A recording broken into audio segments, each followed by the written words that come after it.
tonight it is very, very cold up here in Toronto. Well, let's bring in Garen Austin for more on David Ortiz and Big Papi's quick start. Garen. Well, that's right. Well, he said it best himself. When the light goes on, Big Papi goes on. And after a slow spring training, David Ortiz came out and hit 2 home runs in the first 2 games. Here's what a few of his teammates had to say about his hot start to his final season. I mean, you know, I was talking to David about hitting, you know, and spring training, you know, he's not a spring training guy, and I knew it. You know, and Key and a couple of guys asked me, what do you think about Davis? And I said, don't worry, you know, that's a veteran guy, and he know what to do to get ready for opening day. And, you know, when those lights come on, it's a different light, you know, a different feeling, and he's going to be ready. You know, he's still looking great, you know. I hate to see him go, but, you know, you want to at least have him go out on a high note. I think it's a motivator for himself as well. I know he wants to win end on a World Series, and you know, he talks about it all the time, and you know, and he makes sure everybody's ready to go before every game. So Papi wants a 4th, and tonight taking on an opponent he has fared very, very well against in his outstanding career, Jerry. He's always hit very well up here at the Rogers Center. A ton of home runs for David Ortiz up here. Now he's got to face a tough customers tonight in Marcus Stroman. There's no question about that. But what a start for David Ortiz. You know, as they said in the clips, he did not look good at all in spring training, and we've seen that before. And then all of a sudden he pops back and he gets a great start in the first 2 games of the season. As you can see, the all-time leaders of home runs against the Blue Jays, David Ortiz right there at 59, followed by Alex Rodriguez. Hey, before the game, on a topic of home run hitters, how about the reigning MVP of the American League, Josh Donaldson, as they gave him about a 90-second standing ovation. George Bell presented him with that award, another great Toronto Blue Jay. I could not help but notice, though, he was very gingerly walking out there. He's playing with a sore calf, which he strained the other day. There was some question as to whether he would play tonight. Yeah, and he's the DH in this ball game tonight, so he's not at 100%, but they hope that he doesn't aggravate it, taking swings at home plate. Well, time to look at the Red Sox lineup. It's brought to you by BuyAToyota.com, Toyota's website for deals. And for the Red Sox, it'll be Mookie Betts to lead it off in right field. Dustin Pedroia at second base. Xander Bogaerts trying to get off the schneid. He is 0 for 9. He is at short. David Ortiz, the DH. Hanley Ramirez at first base. Travis Shaw at third. Brock Holt is in left. Ryan Hannigan does the catching. And Jackie Bradley is in center field and batting ninth against Marcus Stroman. He's 1-0. He beat Tampa Bay on opening day 5-3, 8 strong innings. He got 14 ground ball outs, and half of those went to the shortstop. The Blue Jays defense is brought to you by DraftKings. They made 3 errors in that series in 4 games against Tampa Bay. Darwin Bonnie will be at third base. Troy Tulowitzki, the shortstop. Ryan Goins at second, and Edwin Encarnacion, the first baseman. Left to right, Michael Saunders, Kevin Pillar, and Jose Bautista, and Russell Martin doing the catching for Stroman. Tonight's umpires are brought to you by ToyotaCertified.com. Search for your factory-backed Toyota certified used vehicle right now. Clint Fagan will have the balls and strikes. Jerry Lane at first. Hunter Wendelstad at second. And Trip Gibson is at third base. He used to host The Price is Right, didn't he, with a name like Trip Gibson? Hey, we're available. This telecast can be heard in Spanish, selecting the SAP button on your TV remote. SAP is presented by ToyotaCertified.com. Search for your factory-backed Toyota certified vehicle right now. Buenas noches, amigos. Stroman at 5'8", a diminutive right-hander. He takes over as the Blue Jays' #1 starter this season. He's a ground ball machine and a fiery competitor. He went 4-0 last year. They activated him right at the end of the season after a knee injury cost him most of the campaign. But he had a 1.67 ERA. He's very tough. And Mookie Betts will test him right now here in Toronto. A packed house at Rogers Center.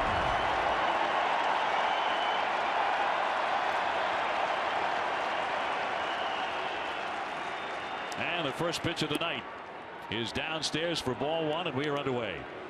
Well, you notice a different look right away to this ballpark. They have dirt now in the infield instead of artificial surface. In there for a called strike. And it is profound after all those years of nothing but turf. It really makes it look different. It makes it look a little bit smaller out there than what we're accustomed to. Yeah, more intimate. The 1-1 drilled in. That's the Red Sox will see a lot of tonight. That sinking fastball, hard sinker from Stroman to go along with a slider, curveball, and changeup. He's a very emotional sort and left that one up high. He was suspended 6 games back in 2014 for throwing near the head of Baltimore's Caleb Joseph, although that's not his reputation. The 2-2. Cut on and missed, and down goes Mookie, 1 man out. That's the changeup right there. After a number of fastballs to Mookie Betts, he goes to the changeup and had Betts completely off balance. Exactly where he wanted it, to the outside part of the plate, down, actually out of the strike zone, and no contact by Betts. Dustin Pedroia will be next. The Red Sox were in Cleveland from Saturday until late last night, but were able to play 2 of the 3 scheduled games. The weather forcing a pair of postponements. That's in there for a strike. Of course, 1 game was pushed back, was able to be played on Tuesday. The Red Sox first win of the year. It is a tough early schedule for the Red Sox. Rolled foul by Pedroia. These cold hard facts brought to you by Clean Crisp Coors Light. Dustin Pedroia with an active 14-game hitting streak against the Blue Jays in that span, hitting .310 with 7 RBIs.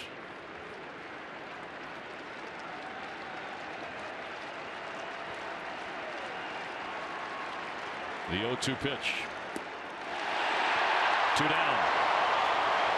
Now you think about the ground balls, and all of a sudden you have 2 strikeouts, and both strikeouts coming on the changeup. This last pitch at 85 miles an hour to Dustin Pedroia.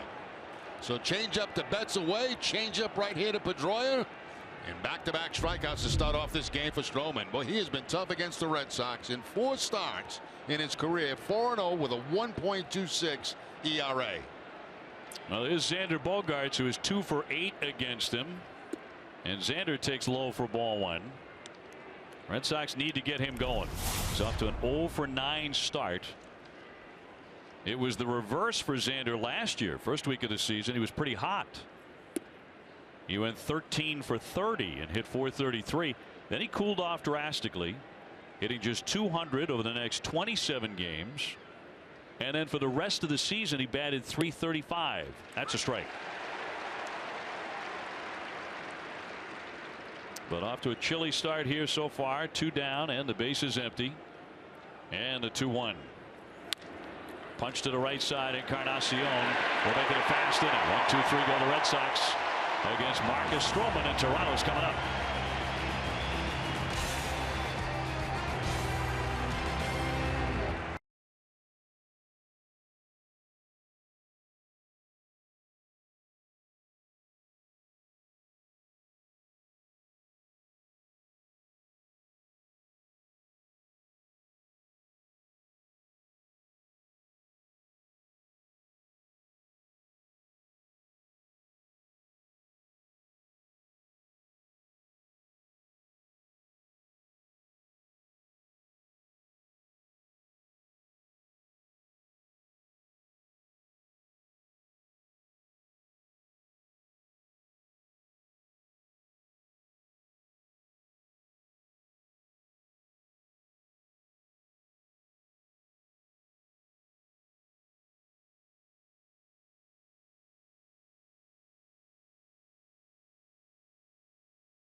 Montas's first pitch of the season. We look at the Blue Jay lineup brought to you by your New England Chevy dealers. Kevin Pillar in center, Josh Donaldson the DH, Jose Bautista in right, Encarnacion at third, Tulowitzki the shortstop, Michael Saunders in left field with Russell Martin doing the catching. Ryan Goins is at second, and Darwin Barney is at third base against Kelly. 10-6 last year, a .482 earned run average. Joe 6'1", 188 pounds, and his first one of the season on Pillar is a little high for ball one. With last night's rain out in Cleveland, his first start of the year gets pushed back to tonight. Brought to you by your New England Audi dealers. And the 1-0 right down the middle. Joe Kelly has a fastball anywhere from 92, 93, as high as 97, 98. But the key for him is his secondary pitches, his breaking ball, his changeup. And there may be no more intriguing pitcher on the Red Sox staff than Joe Kelly, given his upside. He's the guy that David Ortiz came up to late last season and said, "You've got me super excited about next year." Well, he had a great stretch at the end of the year and a very good spring training for the Red Sox. Yeah, 3-1 with a .263 earned run average in the spring. Howard line to the right center. Bets on his horse, can't get it. It skips by him up against the fence. Pillar heading into second. He wants third base. Here comes the throw to third. They won't get him. You can fly. Now, what a way to start the game for the Blue Jays. A home opener here, the crowd going crazy, and Pillar, once this ball gets by, Mookie Betts, who took kind of a strange angle at it, went straight across and then back. Pillar knew he had a chance to get three bases. He could fly, and he just does it to the Red Sox all the time. You want to be absolutely sure with nobody out that you can reach third base without any problem, and that was the case for Kevin Pillar. So he triples immediately, and that'll send up Donaldson with an RBI chance. He's the DH tonight. The American League MVP, hit 41 home runs last year. He went for the downs right away, 123 RBIs. Joe Kelly was not happy to learn that Donaldson was healthy enough to play tonight, because he is 8 for 14 against the right-hander. I'll tell you one thing he is happy about. He missed a hanging slider right there. 1-1. Combination of Hannigan and Kelly. They worked so well together at the end of last season. They wanted to keep them together, and Hannigan getting his first start of the season. Donaldson whacked 2 home runs in their series at Tropicana Field, but he left last Wednesday's game with a strained calf. That's something he played with off and on last year, he said, and he was able to play through it. This is the other day. They barely got out of the batter's box. There's some question whether he'd be able to go at all tonight, and you can see that he is in there, but as to the age. 2-1, pop foul back out of play against the Red Sox last year in 19 games. He hit 4 home runs. He drove in 11. A good example on that last pitch of Kelly, too. 97 with that fastball. Donaldson a little bit late on it. Bautista on deck.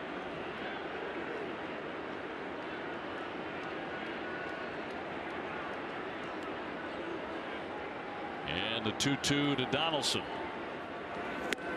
Down he goes. He cuts and misses. That was 96 up out of the strike zone, but he gets it. The Red Sox defense is brought to you by Southwest Airlines. They've made 1 error in the 2 games they played.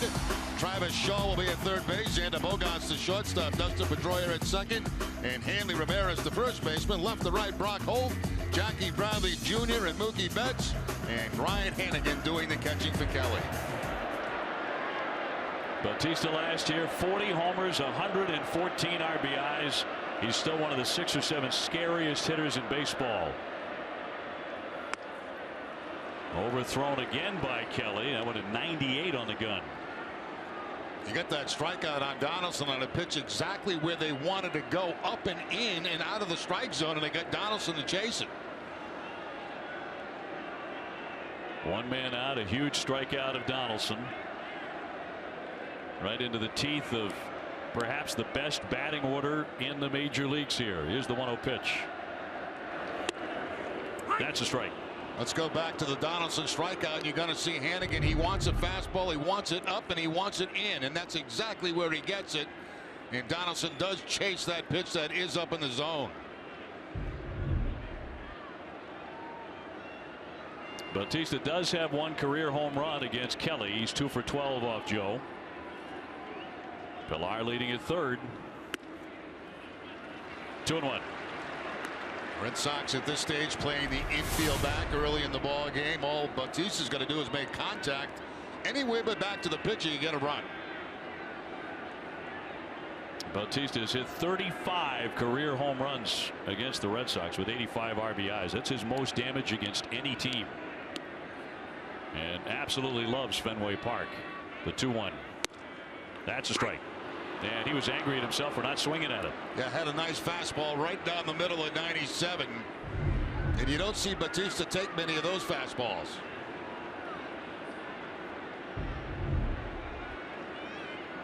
Yeah, that's the pitch he typically leans on for about 440 feet.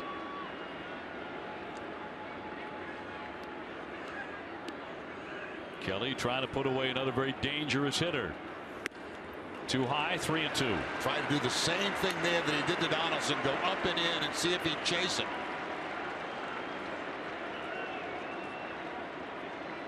Encarnacion, another guy who drove in over 100 runs last year. They just keep coming at you in waves in this lineup. He's on deck. The 3-2 from the righty. Got a piece. There's that confidence of Kelly. You're throwing the breaking ball right there on the 3-2 count. Slider that was over the plate. Not a bad pitch to hit, but Bautista, I think, a little bit fooled that it was a breaking ball and fouls it back. Kelly working with Hannigan. They have a very high comfort level with each other. Bautista's a guy who doesn't chase all that often. He walks a lot. 110 walks last year. He has an outstanding eye. But he's up there hacking here. That one 99. I think Kelly's amped up a little bit. It's like this crowd tonight. 99 with the last fastball.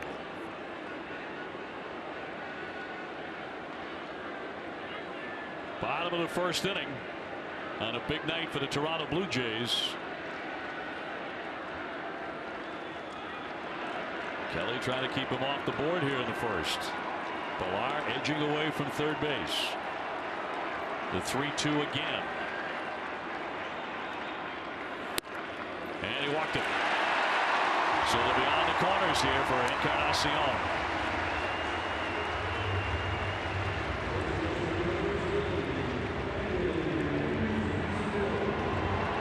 Encarnacion playing first base tonight. Often a designated hitter, drove in 100 runs last season for the third time in the last 4 years. Big home run guy. Yet he doesn't strike out very much. Only once he's struck out 100 times. And he's done very well against Joe Kelly. 364 with a home run in his career against Kelly.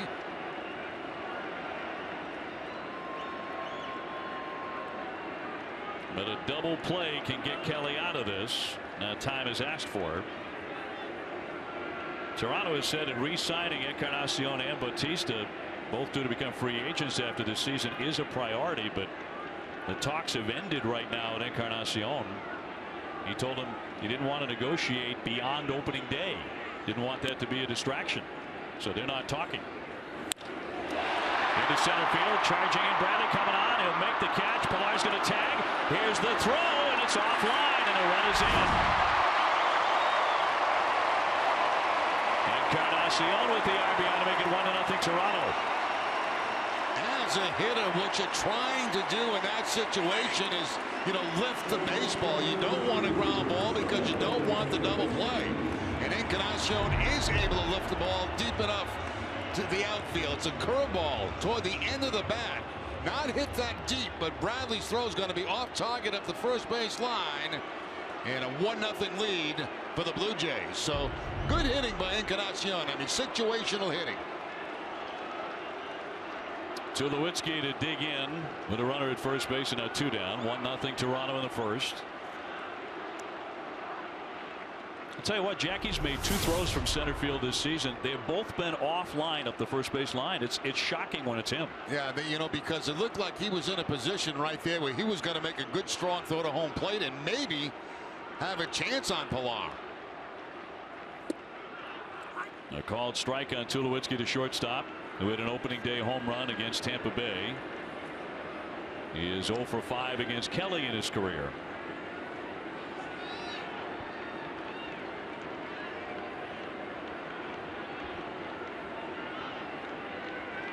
Batista the runner at first base.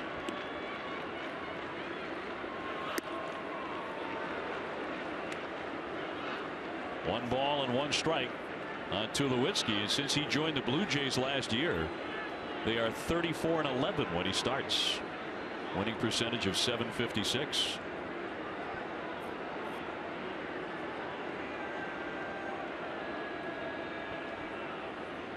Kelly hoping the 1 run is all the damage against him in the first inning. He leaves that one downstairs. Joe struggled early last season. He had a .567 ERA through the 25th of June when he was optioned to AAA, but a month later returned to the majors, and he was a different pitcher. He won 6 starts in August. Down the stretch he went 8-0. That one barely missed at 98 according to Clint Fagan. Yeah, I don't think it missed. Looked like a pretty good pitch right there. A nasty pitch down and away on the corner for Tulowitzki, but not getting the call. Hannigan had to reach across a little bit, and that may have given the umpire a reason to call it a ball. So he's gone to 3-1 on Tulowitzki.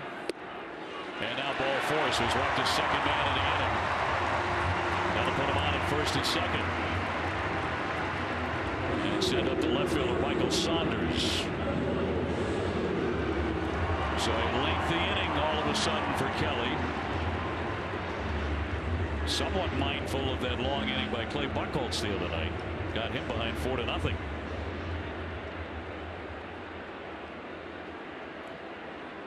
Saunders, a left-hand hitter, a native of Victoria, British Columbia. He missed almost all of last year with a knee injury. He has 2 men on, 2 out here in the first. Now, this is a powerhouse Blue Jay team. Went to the playoffs last year for the first time in 22 years, winning 93 games. That's a strike. Jerry, they did it scoring a ton of runs, a major league high 891 runs. Well, there's no let up in their lineup. You know, you're a pitcher, a starting pitcher, any type of pitcher working against this ball club. There are no outs in the lineup.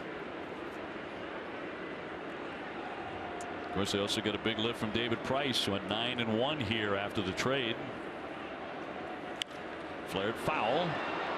And it's 0-2. Certainly nothing wrong with the velocity for Kelly. He's 96, 97, 98. You know, he started off about 93 the first couple of strikes that he threw, and then he's amped it up a little bit since those men have been on base. Batista at second, Tulowitzki at first, and a run in. First man tripled against Joe. And Pilar would eventually come in to score on the sacrifice by Encarnacion. 2-strike pitch, and he got him. He struck him out swinging to retire the side. But Toronto strikes first here tonight with a run on the board in the opening inning. 1-0 Blue Jays.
true fact. According to Elias, on Wednesday night, David Ortiz became the second player in Major League history 40 years or older to hit 2 home runs in each of his team's first 2 games of the season. The other was Ted Williams in 1960 at the age of 41. Twisted Tea is the hard iced tea that tastes like real iced tea. Be a little twisted. Big Papi with 2 home runs in his first 2 games. Red Sox are down 1-0 to Toronto as we go to the top half of the second inning. At Rogers Center, Pilar with the triple. Rifled past Mookie Betts and into score moments later on the sacrifice.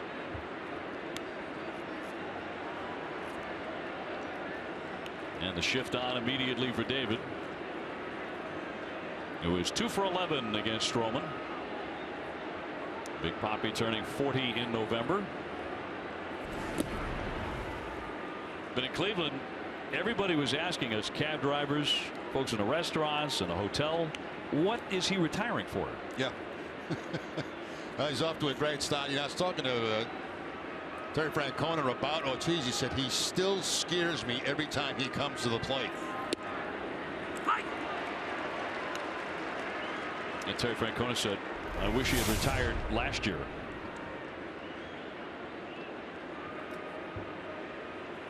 The 1-1 pitch is inside.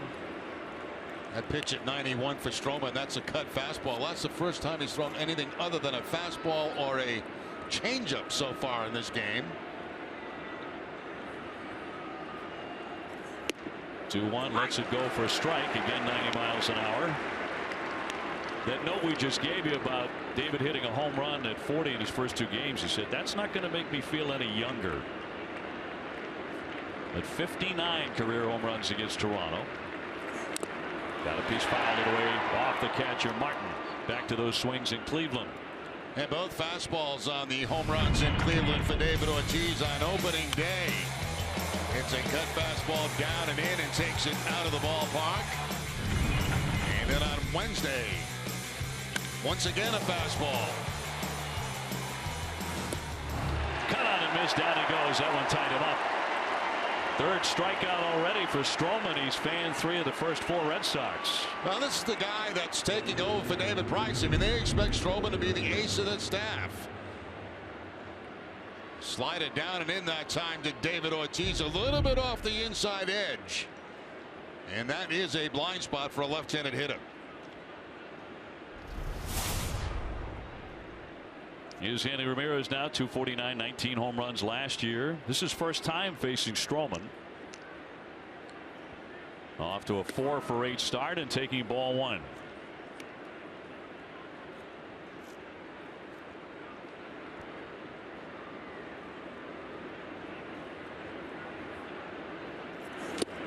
Big swing and a miss by Hanley.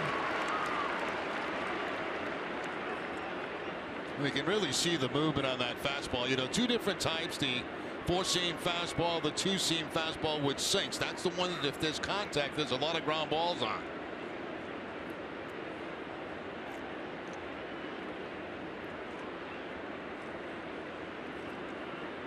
The 1-1. He zips in a fastball at 93. Kind of dotted that outside corner. Yeah, it started out away, and then that 2-seam, it comes back to the outside part of the plate. You'll see that late movement on it coming back to the corner. It's a pitch a right-hander will give up on, and all of a sudden it becomes a strike. Back outside again. The 1-2. Off the catcher to hang in there. Now Stroman says that he tried to pick the brain of David Price as much as he could when Price was a Blue Jay last year, and when Toronto awarded their opening day start to him at Tampa Bay, he got a text from David Price, said, "Congrats on getting opening day, young chimp." Very classy. And very successful on opening day was Stroman. Shakes off the changeup, wants to go fastball again. 1-2. Fouled away again. Hanley hanging in there. Travis Shaw on deck. 1-0 Toronto. And you see the location of all these pitches to Ramirez, everything away from Hanley.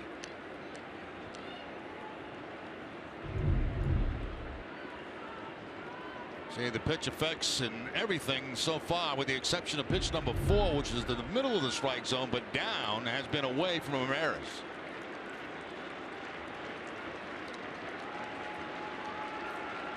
And he went back-to-back with David Ortiz the other night.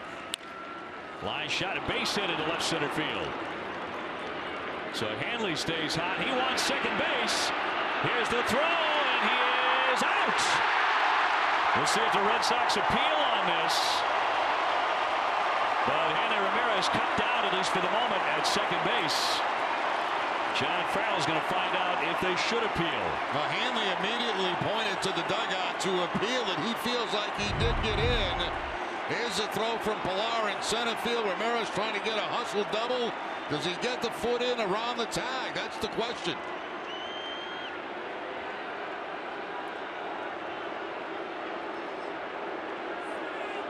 Tough to tell on that angle. This should be a better one. This might be a better angle here. Let's see if the foot gets in before the tag. Looks like he's still sweeping for the tag, and I believe the foot did get in, so we may have an appeal. That was a better look. And the Red Sox have decided not to appeal this. So he's going to be out at second base. Cut down by Pilar, certainly a Gold Glove candidate out there in center field. Yeah, Pilar, you know, he just does everything against the Red Sox. I mean, he plays a great center field. He's hit over 400 over the last 13 games against Boston. He's just a good player. Here's Travis Shaw now. He tags that one deep down the line, heading into the corner. It's flying up against the wall on a bounce. Travis heading into second. Bautista has a cannon too, but he's not going to get him. And that will be 2 bases for Travis Shaw. A double with 2 down. So Travis out of the gate in good shape. He's now 4 for 8. Let's go back to Hanley now a second. I wonder if he came off the bag, Jerry, and was the tag still on him, because it didn't look like the throw beat him. That's where I think he may be out. Yeah, I think you're right, and you can see the umpire waiting to make that final call, because if he made the call early, Hanley would have been safe. I think he waited to see that Hanley did come off the bag. The tag remained on, and of course the out was made. The Red Sox do not appeal, and then that was a good call, not appealing it. Because you lose your challenge. Yep. Preserve it for a call you can win. That one tagged into the alley. Well struck. Pilar's not going to get this one. Short hopping the fence. The run is in. Holt's into second base, and the Red Sox tie it up. Brock Holt at it again. He just continues to swing the bat. That's 3 consecutive hits for the Red Sox against Stroman. And this game is tied 1-1. Well, here's one of the few fastballs that Stroman gets up. And, you know, when you're facing a guy like Stroman, all hitters are told to try to get the ball upstairs a little bit. If you swing the pitch down around the knees, it's going to be a ground ball. Brock Holt, clutch 2-out double right there to tie this ball game up at 1. So trading places with Travis Shaw. So it's gone single, double, double. And if Hanley had been safe, would have been 3 consecutive doubles. And here's Ryan Hanigan. And I'll tell you what, Dave, I can't get on Hanley for being thrown at second base. Now, if there was nobody out, it's a different story. I'd rather see him hustling like that than not. He's actually been running the bases pretty darn well in the early part of the season. A lot of daring do. But when he was a young guy, speed was a big part of his game. Yeah. And he's been using it here early in the season. No, and it's only game number 3. Now, with nobody out, you don't take that chance, obviously. You know, you get a chance for a big inning. With 1 out, the chances of a big inning decrease. So you take more chances on the bases. And they're given an RBI opportunity right here. Ryan, a graduate of Andover High School. He still lives in Andover, Massachusetts. His father, Mike, was an FBI agent in Boston, so he never got away with anything. 247 a season ago. Here's the 3-0 and a strike. Well, Stroman a little bit shaken up here all of a sudden by the Red Sox. Started with the Hanley base hit, then Shaw with a double, Brock Holt with a double. 2 down, good count for Hanigan. And a tie game, 1-1. And he walked him. First and second for Jackie Bradley. Well, you can see what Stroman was doing in that at bat to Hannigan, you know, really concentrating on trying to get the ball back down in the zone because he's elevated a few pitches in this inning and it's hurt him. So Pete Walker, the pitching coach, out to the hill. Hey, follow Red Sox baseball live with the MLB.com at bat app. Stay up to the moment with game day, live game day video highlights, StatCast news and more. Download MLB.com at bat. It's the #1 app for live baseball on your smartphone and tablet today.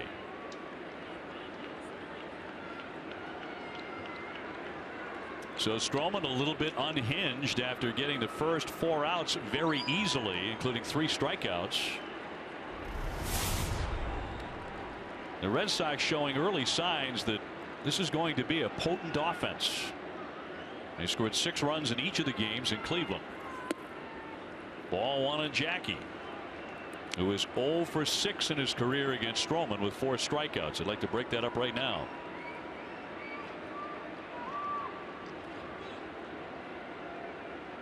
Brock Holt at second, Hannigan at first. Bounding ball to the right side, and Goins will have it and retire the side. The Red Sox come back swinging the bats, and they have tied the game against the ace of the Toronto staff.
Lesson is brought to you by Subaru Retailers in New England, supplying award-winning all-wheel drive vehicles throughout New England. By Digital Federal Credit Union, see what DCU can save you. And by your New England Ford dealers. Ford, go further.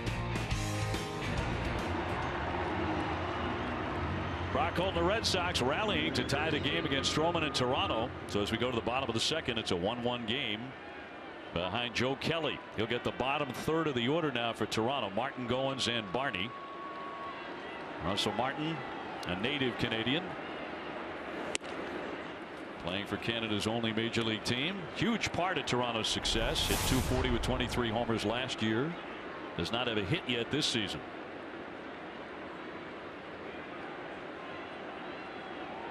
Blue Jays come in at 2-2. They split the 4 games at Tropicana. He goes to bunt, fouls it away.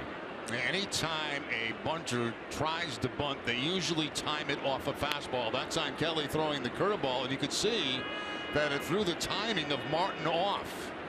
He's trying to bunt the ball down the third base line because he had short deep down there. But see, he's setting up for a fastball. Instead, he gets the breaking ball, and the timing messed up the bunt. Martin 4 for 17 against Kelly with a homer. He tried to check his swing. They do appeal, and Jerry Lane says no swing. And the count 2-1.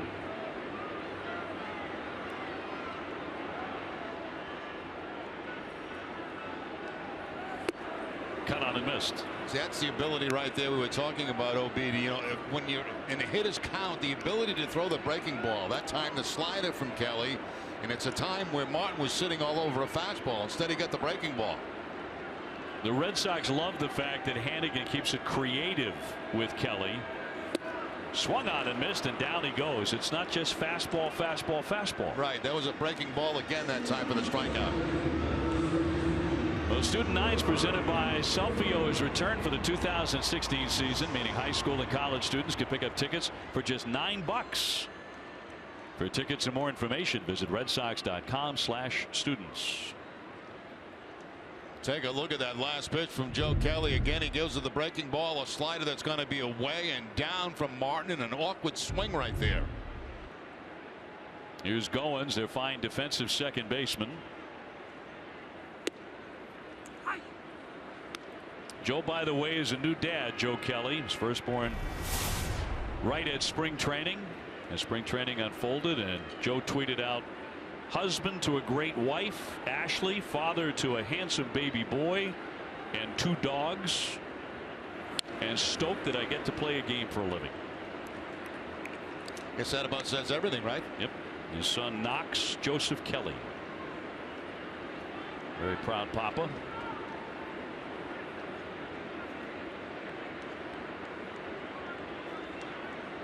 Joe now 27 years old. Bases empty here for Goins. We're tied 1-1.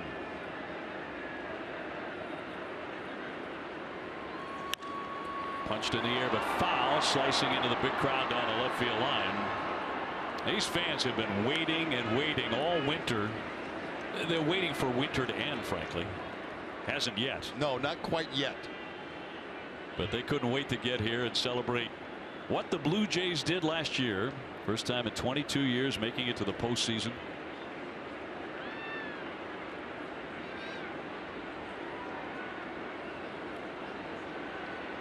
They should score a ton of runs again.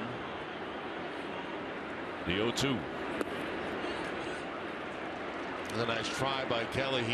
You know, they go to fastball upstairs, and they want to go back down and in with the breaking ball. The problem was he didn't get it down and in far enough. Something that was tempting for Goins to chase. See where Hannigan, he wants that breaking ball down and in. Instead it lays flat below the strike zone. Well, if he strikes out Goins, it'll be his 4th K out of 8 batters. Ground ball instead. Pedroia to his right with a stab. 2 up and 2 down. They'll get the 9-hitter Barney next.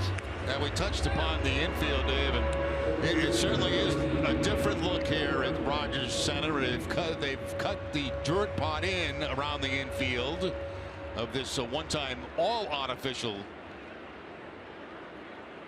surface, but a little bit different now. They went down about 4 feet, they said, to try to get this thing as good as possible.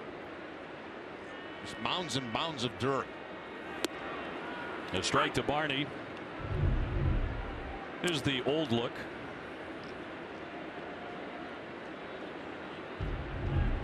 And a totally different feel now here in 2016. Dirt under the feet. It's going to be fascinating talking to Pedroia and Bogarts, some of the other guys who play the infield tomorrow, about what this was like. Yeah, because this infield played slow, very slow last year with new artificial surface.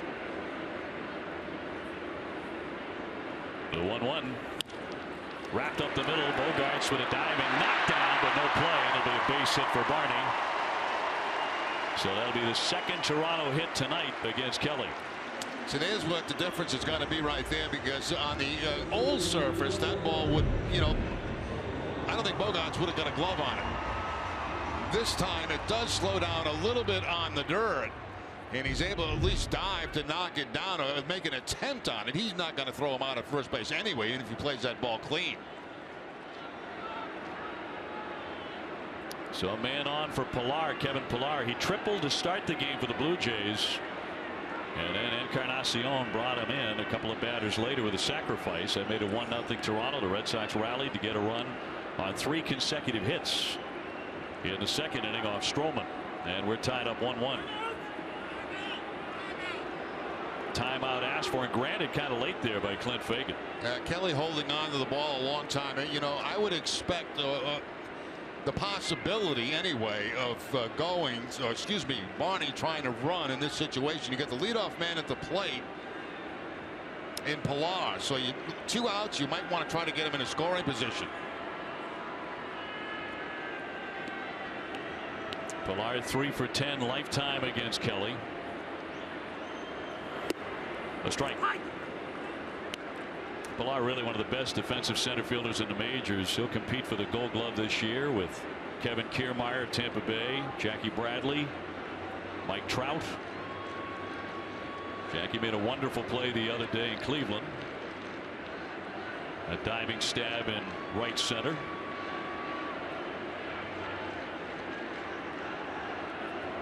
One strike on Pilar. Barney not running, and it's high and tight.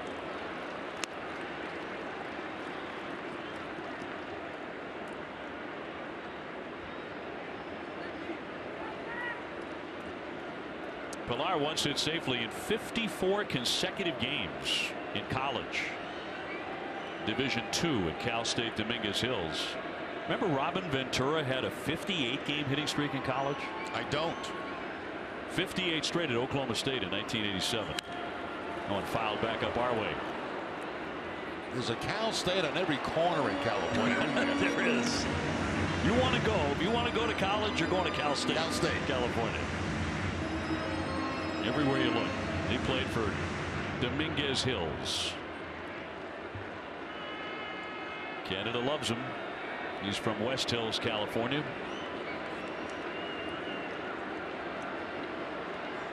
He's a real engine for this team. Runner at first base, 2 down, tied up 1-1. Oh, this lineup, you get on base, somebody's going to drive you in. That was a call to throw to first base. You saw the sign given by Hannigan. It was the pickoff sign at first base that he dropped down twice.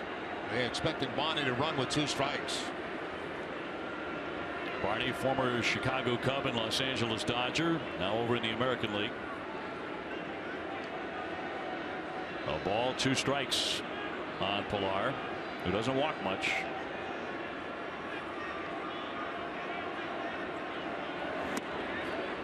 Two balls, 2 strikes. They've done that a number of times tonight when they've got ahead in the count. They've gone with fastballs that have been up in the zone, trying to get these guys to chase high fastballs.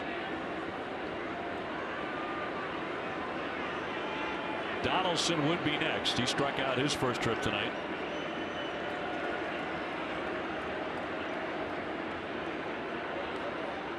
Kelly very deliberate with men on base. 2-2. Chopper on the infield. Going to be a tough play. Barehanded throw. What a nice effort there by Shaw as he sliced across the diamond with a barehanded throw.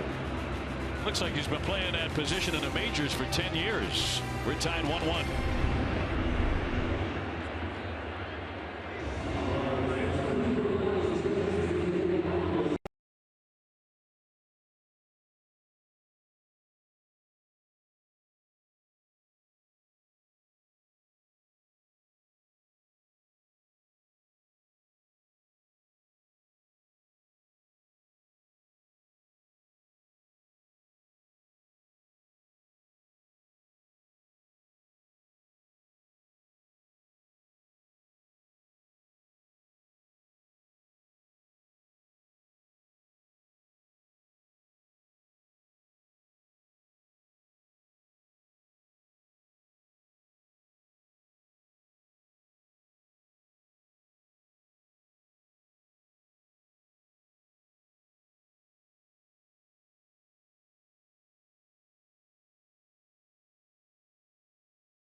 scored in his 11th career game at third base in the big leagues. A nice play here by Travis Shaw. He goes to the bare hand, and that's really the only opportunity that he had to make that play. Very athletic play. Covers a lot of ground to his left, and that in-between hop, not an easy hop to pick. With the bare hand, he's able to get a very fast Pilar down the first base line. Indeed. Outstanding play by Shaw. So the Red Sox come to bat here in the third inning, still tied 1-1. Mookie Betts slams that one to Barney, but he's a Gold Glover and he throws him out. Won a Gold Glove as a second baseman over the National League. So Mookie on the season now 2 for 12.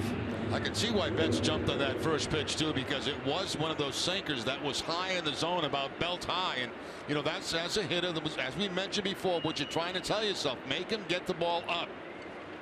He did get a pitch up about belt high, took the swing at it, but Barney's there to make the play. Stroman gets a lot of ground balls. Here's Pedroia. He struck out in the first inning.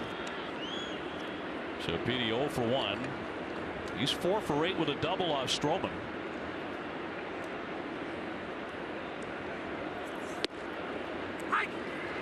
One and one. DraftKings is the official one-day fantasy baseball partner of the Red Sox. Experience the thrill of playing on DraftKings now. Play free daily using promo code NESSON at DraftKings.com. Looping liner to right, coming out Bautista. He makes the grab and then goes down. He may have fought that one in one of the light banks, or maybe it came out of a white shirt in the stands. Yeah, I think it was the lights, Dave. I think that he was fighting that light tower as he points to it right now. And when you see a player in the outfield go down like that, it's a sinking line drive. Right here, it starts to affect him. Trying to get the glove up to help yourself against the lighting, and unfortunately for the Red Sox, he was able to make the catch. I don't know if the ball caught him or he caught the ball. Fortunate. Now Xander, who is 0 for 10 on the season.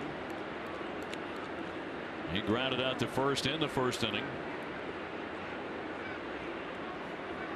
We are tied up 1-1 here in the third. Into the dirt.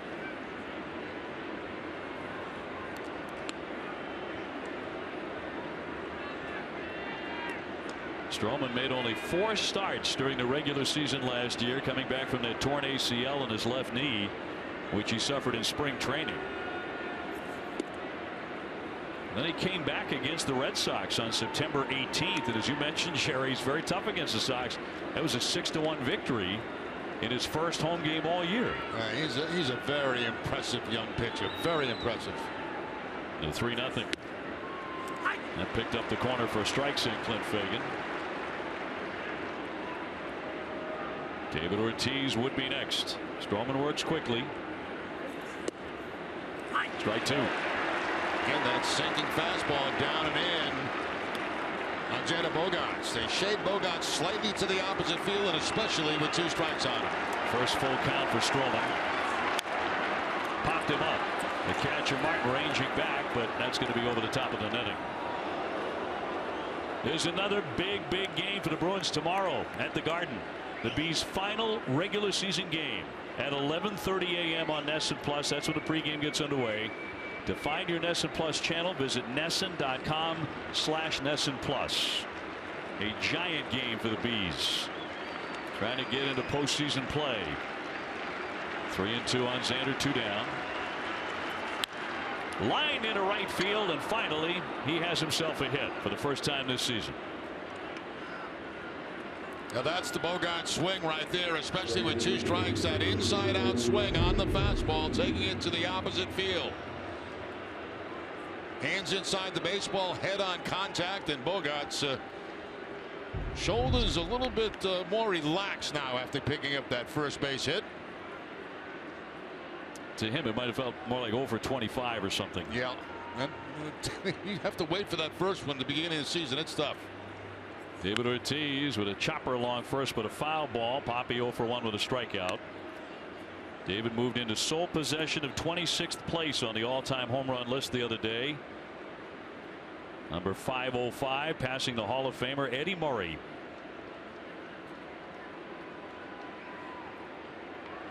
Next up for him is Gary Sheffield with 509 on the list. Fly toward right center. Well hit. Pilar won't get that. That's out of the warning track up against the fence. Bogart's turning around third. He's going to try and score. Here's the throw. Not in time. Ortiz to second. The Red Sox lead it 2-1. Who needs spring training? It's amazing. I mean, you watch this guy in spring training and he does nothing. I mean, he doesn't hit at all. And all of a sudden the lights go on and base hits all over the place and home runs. Gets that pitch on the outside part of the plate, and Pilar knew immediately that ball was going to be over his head. And Bogarts, of course, with 2 outs, he's off on contact, so he doesn't have a problem scoring. There's the relay coming in. It's a pretty good relay, but Bogarts clearly beats it. Martin really not even applying a tag. Double number 586th. So he's now 17th all time. We'll be using that phrase all time a lot. And Xander's first hit pays off. The Red Sox in the last 2 innings getting some really nice swings against Stroman. Hanley Ramirez had one the first time up for a base hit. Tried to make it a double. He was cut down on the throw by Pilar in the play at second base. The Red Sox decided not to appeal on that, and probably smartly. By the way, the other night against the Indians, Terry Francona elected not to appeal on a play that, had he done that, they would have won the appeal at third base. Later we found out the reason why. The Indians have a brand new video guy whose job it is to signal whether they should appeal, and they don't use video replay in spring training. He had no practice and he was out of sync. Little chopper on the infield, and Goins will toss on to first base to retire the side. But the Red Sox with a couple of hits and another double by Big Papi have taken the lead 2-1.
You can get a free season-long subscription to MLB.TV Premium. Go to T-Mobile.com/MLB to sign up right now, and you can catch every moment on America's fastest-growing LTE network. Jerry Remy, Dave O'Brien back with you. And Xander Bogaerts with his first hit of the season after beginning 0 for 10. He would be driven in just moments later by David Ortiz, driving a double to center field, and the Red Sox have the lead. It'll be Donaldson, Bautista, Encarnacion for the second time against Kelly. But Joe with a 2-1 lead into the third, bottom half of the third inning. Donaldson struck out the first inning. He hammers that one, but right to the feet of the shortstop, and Xander will throw on to get him. So that's a quick out. And you can see Donaldson going down the line. I mean, not even hardly running, trying to protect that calf. First pitch, ground ball, and you see it right there. Doesn't even want to run down the line.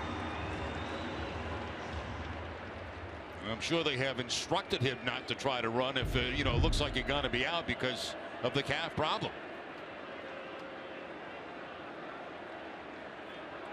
Bautista took ball 4 in the first inning.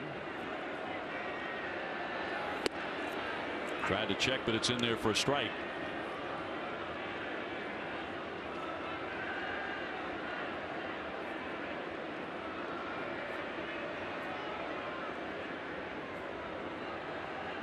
Bautista really leaning out over that plate. He just dares you to throw inside.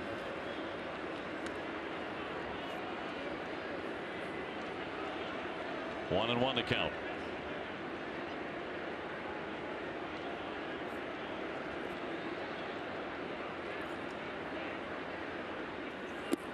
He lets that one go into the dirt.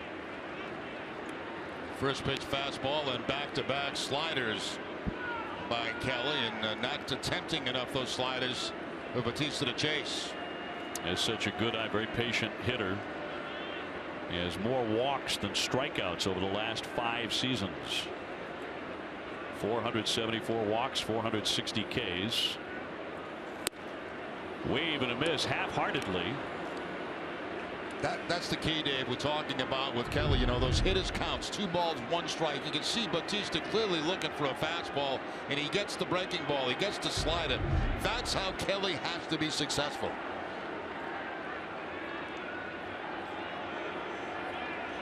The 2-2. All filled up now on Bautista. Hannigan that time before the pitch, you know, just telling Kelly to shake off a pitch, even though they knew they were going to go with the breaking ball, just to give the hitter something to think about.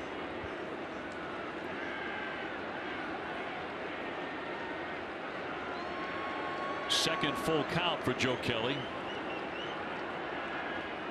Kelly wants the slider again. Fought it off foul. Time now for our Dunkin' Donuts poll question. Do you like the new sliding rule on double plays? Text 1 for yes, 2 for no. Text your answer to 536 536. Message and data rates may apply. Visit NESN.com/terms for conditions and privacy. I haven't talked to a single player who likes it. The 3-2. Got him. Down he goes swinging. Now that's confidence right there in that slider. You know, he never gave in with a fastball to Bautista once he got 2 strikes on him. He shook off 1 fastball call from Hannigan, went to the slider, stays with the slider, and picks up the strikeout. So that pitch working very well for him early in this game. His 4th strikeout. Red Sox ahead of Toronto 2-1, brings up Encarnacion, who drove in their run with a sac fly in the first inning.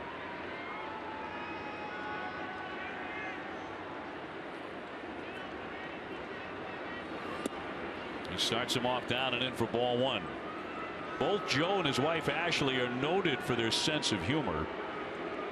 When he played at Cal Riverside, the school's sports information guy was asking players about interesting background tidbits, you know, stuff to fill out their bio. And Joe told the guy, "I'm related to the legendary gangster George Machine Gun Kelly, notorious criminal who was public enemy #1 at one point." It's a great story. But Joe was only kidding. It didn't have a shred of truth to it. And later he admitted that. He said, "I was just messing with the guy." It's great. It sounded great. That sounds like Joe Kelly, right? It does. With those glasses on, you know, he looks like he's such a serious guy, but he really isn't off the hill. Down and in for a ball. Red Sox overshift with 3 men on the left side here. And the count went to 2 balls and no strikes. That's when they put the shift on Bautista. Excuse me, Encarnacion. He might have the green light here too. He had no intention of swinging. He was just standing there. Well, that wasn't a strike anyway. It was a called strike, but it was inside off the plate. Tulowitzki would be next. 2 down. Last half of the 3rd inning. Sox up by 1. And he fights that one back foul.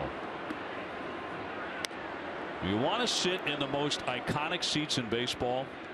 A limited number of green monster seats have been released for April. This happens every once in a while, but not often. Prices starting as low as $25. Head to redsox.com/green monster to find your tickets today. Still an incredibly popular seat at Fenway Park.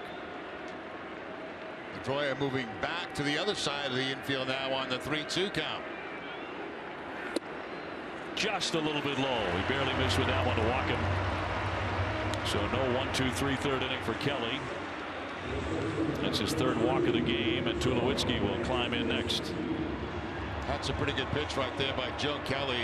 You know, down, but not by very much. And that's a pitch that Stroman generally gets. That sinker right at the bottom of the strike zone. Kelly goes down in that area, but it's not called a strike. It's just barely out of the strike zone.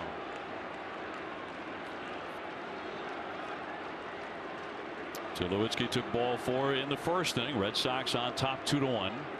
5 hits to the Blue Jays 2, and Tulowitzki asking for time. He had been a career-long Colorado Rocky, but that changed last July with a stunning trade to Toronto, making him a Blue Jay, sending Jose Reyes to the Rockies. Tulowitzki did not hide his shock over that trade, even though he had said it was probably time to leave Denver if they didn't plan to compete. And he'll take ball 1. He said later that he felt blindsided. He had no idea Toronto was in the mix.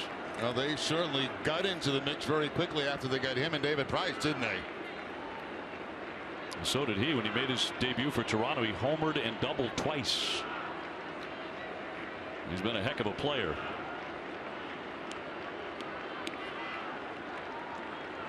Encarnacion at first. He waves right through that one. That one disappeared on him. See, there again, you know, I hate to keep bringing this up, but it's a fact. I mean, you know, it's a hitter's count. 1 ball, no strikes. What does Kelly do? He goes to the breaking ball. That's what makes him successful.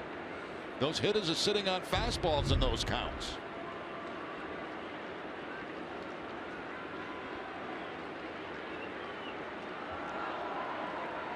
Interesting how Hennigan's giving multiple signs with a man at first base.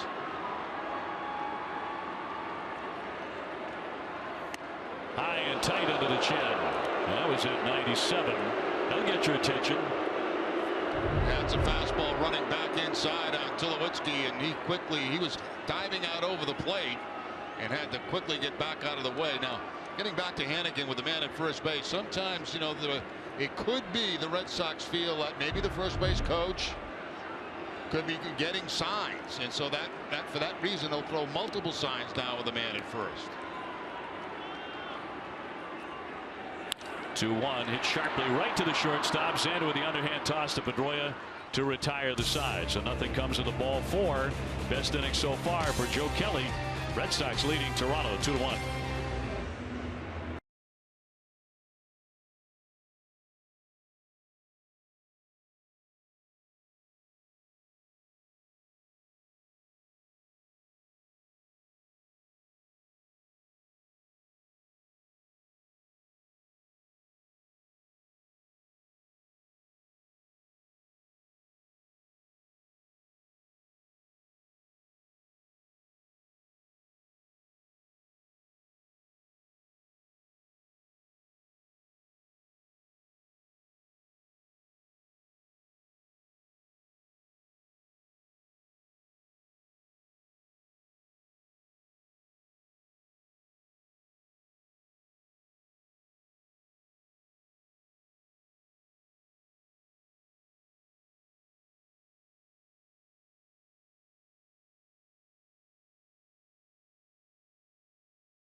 Toronto 1. Garen Austin will join us from the sideline. Garen. Thanks, OB. Some very good news on Carson Smith. John Farrell said that he threw up to 90 feet yesterday with increased intensity, and that it's been an encouraging week for him in terms of the number of pitches he's thrown and the progress that he's making. Smith is scheduled to throw a bullpen tomorrow in Fort Myers. And guys, Farrell said it's really good news that he's closer to being back on the mound. Garen, very much so. The Red Sox missed him on that second game of the season in Cleveland. Rem Dog big time. Yeah, they certainly did, and you're going to like Carson Smith when you see him. He's still got a ways to go. I mean, if he's still throwing, just on flat ground, I mean, he's going to get on a mound. He's going to throw bullpen sessions. He's got to throw BP, and then find himself in games. So it's still going to be a while. Travis Shaw doubled last time up and came in to score the first Red Sox run after Brock Holt drove him in with a double of his own. Brock next, and then Ryan Hannigan. Stroman got off to a roaring start. He struck out the first 2 men he faced in 3 of the first 4, and then the Red Sox started to knock him around a bit. The Sox have 5 hits, and that includes 3 doubles. Now they put the shift on the 3-1 count. Luke foul back out of play. Change up that time on the 3-1 count. Again, we see a pitcher, in a fastball count, throw something other than the fastball. That time Stroman goes with the changeup and had Shaw off balance. 3-2 pitch and a high fly to center field. Pilar backing up, but has some room there. And shy of the track, has it for the out.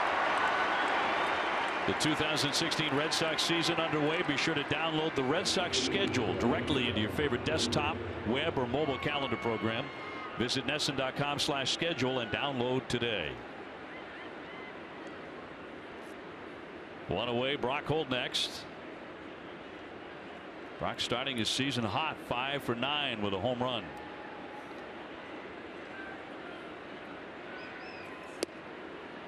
And he'll take strike 1.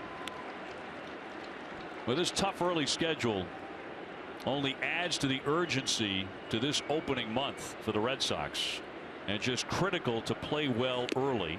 Foul tip to the mitt and not get buried as the Red Sox did last year. By the 3rd of May, they had slipped below 500 and never recovered.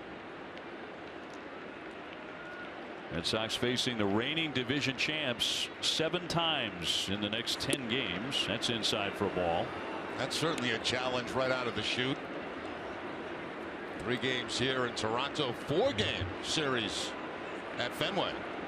Plus Baltimore, the Yankees, and Houston before April is over. Friendly hop for Tulowitzki. 2 down. And that's more what Stroman wants right there. See contact, but see ground balls. And that time he gets one to Tulowitzki, and a very easy second out. That ball down that time, and Holt driving it right down to the ground. Kind of a funny hop. A lot of seams on this infield portion of the turf. Very visible, especially from our angle up here. It's a bit like flying over the farms in the Midwest. It is. That's a good call. You're picking out the window. Little squares everywhere. Hannigan took ball 4 in the 2nd inning, and he eyes a strike.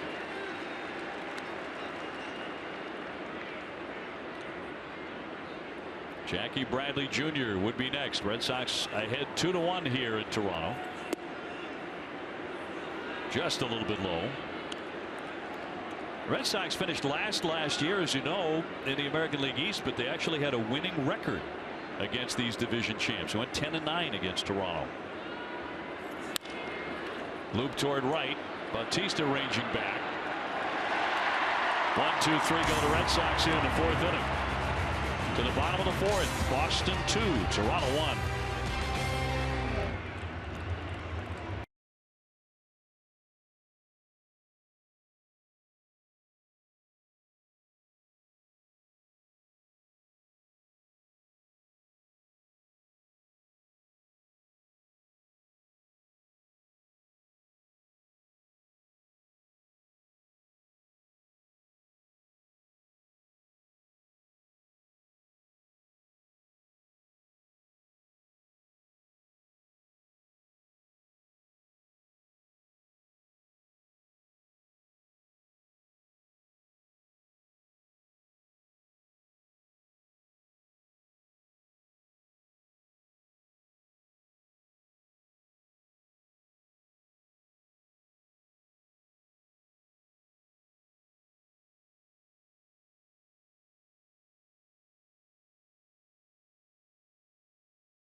Red Sox moment honoring the 1986 Red Sox season in their third game of the 86 season.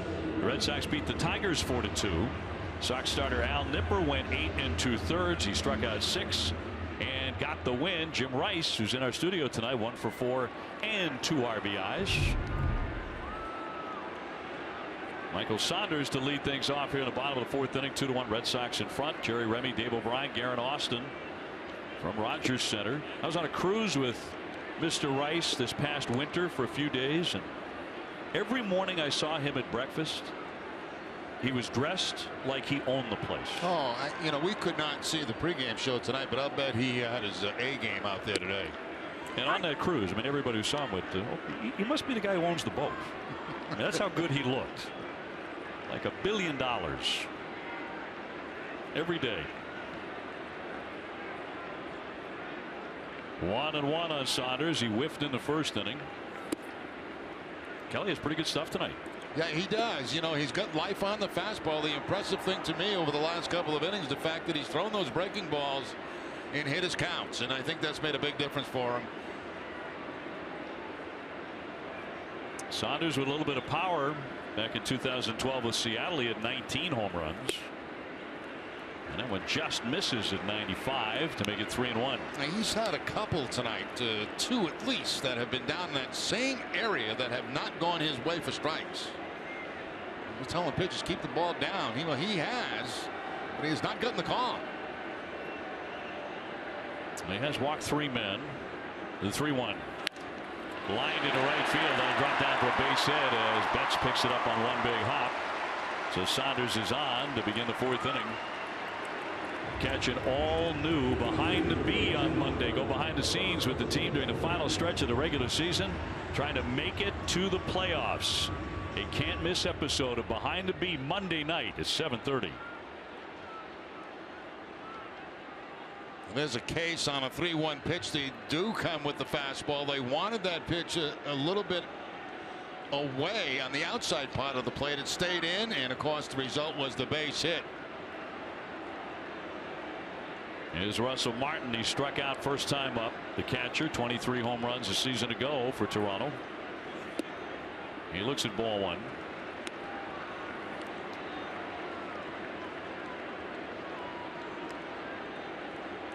Only 3 first pitch strikes for Joe.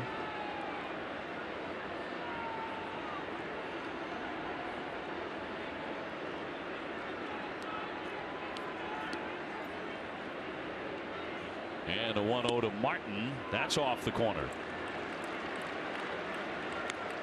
2-0.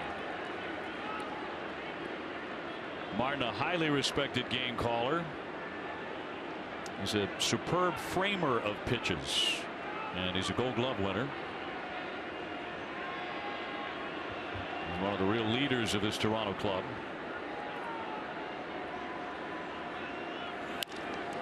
That one ricochets toward the hole on the right side. There's nobody there. Saunders is into second base as Hanley picks it up. It'll be a base hit for Martin right off Joe Kelly. Time for a game break now, brought to you by Jordan's, the furniture store of the Boston Red Sox. Let's toss it to TC.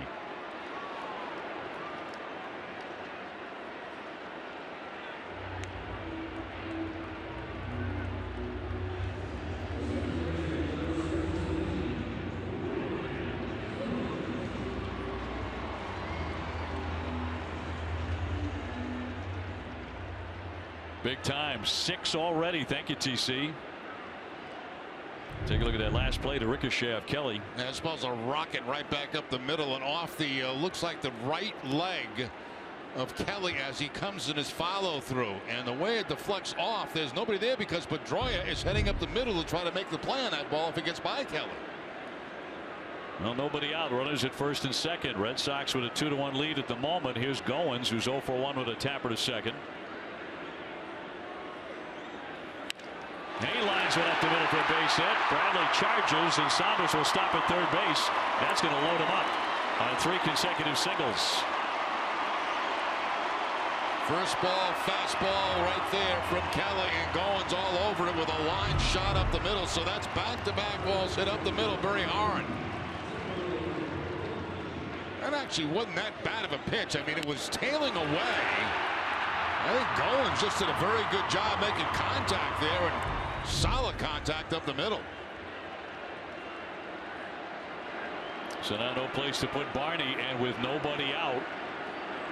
And Toronto knocking on the door again. See what he's done with the bases loaded in his career. 280 hitter. He singled his first trip. And the crowd really coming to life here at Rogers Center. That's ball one. Now the Red Sox here really need to avoid a big inning. I mean, bases loaded, nobody out. What you hope for here is maybe a ground ball double play. Give up 1 run, but get 2 outs.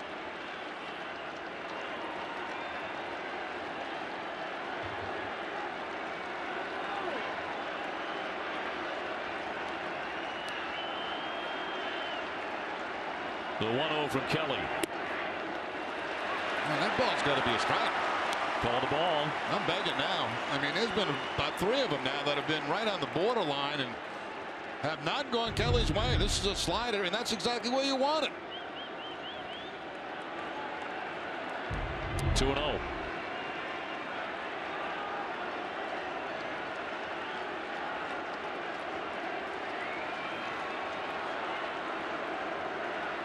Blue Jays with a man at every base and nobody out. Base hit into right field. Saunders is in. Martin down to third. He'll hold right there as the throw comes in. This game is tied 2-2. That's 4 consecutive singles for the Blue Jays. Nice hitting by Barney. He gets the fastball inside out swing going to the opposite field. They'll play 1 base at a time and they tie the game up. That ball's on the inner part of the plate. And Barney's able to get his hands inside and rifle that ball to right field for the base hit. And the base is reloaded now for Toronto. Carl Willis is going to find out what's up with Kelly, who had not allowed more than 1 hit in any of the first 3 innings, and now 4 straight. And Dave, when you look at this inning, all 4 hits have come on fastballs off Kelly. Don't miss WB Mason Extra Innings Live right after the game. TC, Jim Rice, Steve Lyons break down tonight's game. You'll hear from Joe Kelly and John Farrell. Whatever, whenever, wherever. Who but WB Mason? Activity in the bullpen, and it's Noe Ramirez getting going. That did not take long. Kelly came into this inning with a 2-1 lead. Now we're tied, and the bases are loaded with nobody out. Now you're getting into some of the big boys after this guy, Pilar, Donaldson, Bautista, Encarnacion, and all sorts of trouble for the Red Sox right-hander. Pilar with a triple and a run. He's also grounded to third base.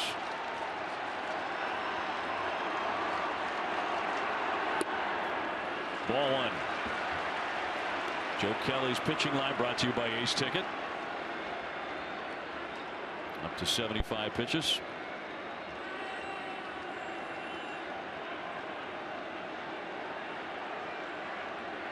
Toronto's got ahead in hits now, 6-5.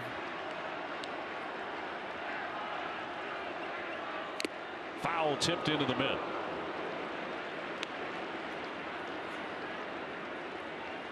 Well, you mentioned the big guys coming up, Donaldson, Bautista, Encarnacion. You can put Pilar in that category too against the Red Sox.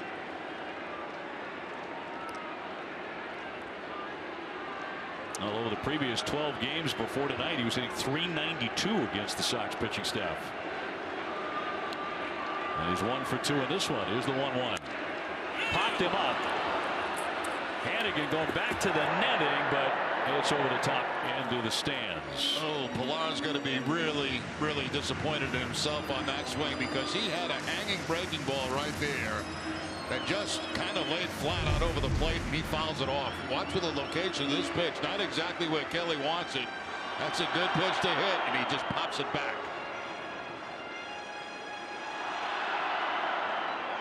So Hannigan walked him all the way back to the mound, and I think they were doing exactly that, talking about that pitch. Yeah, that was dangerous right there.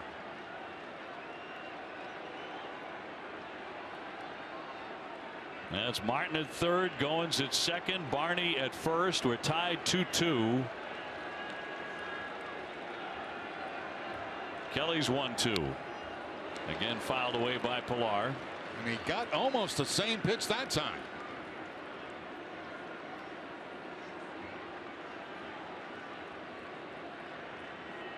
All right, for Kelly, pretty early in the game, 4th inning, but the Wolf is already at the door.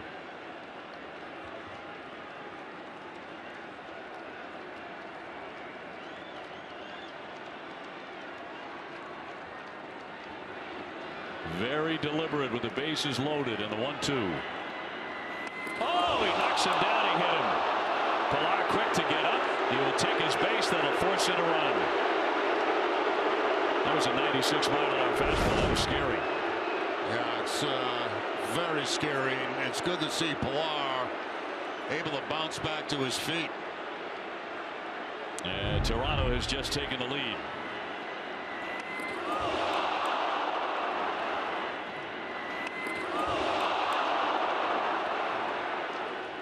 I did not expect Pilar to be getting up that quick. It looks like it got the bill of the cap. Yes. Apparently all right. Yeah, that's what he's indicating. Grazing blow there off the bill of the cap, but he signaled to Kelly, we're okay. I'm not sure Joe is, though. Now, 4 straight hits, hitting a guy in the head. Big conference at the mound now. Well, that's because of the man coming up to bat, Josh Donaldson, the reigning MVP,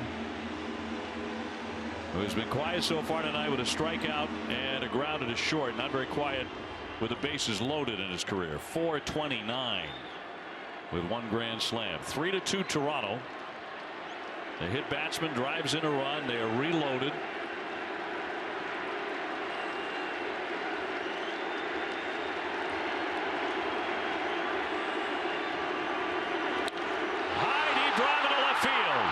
Holt back in the wall. Grand slam.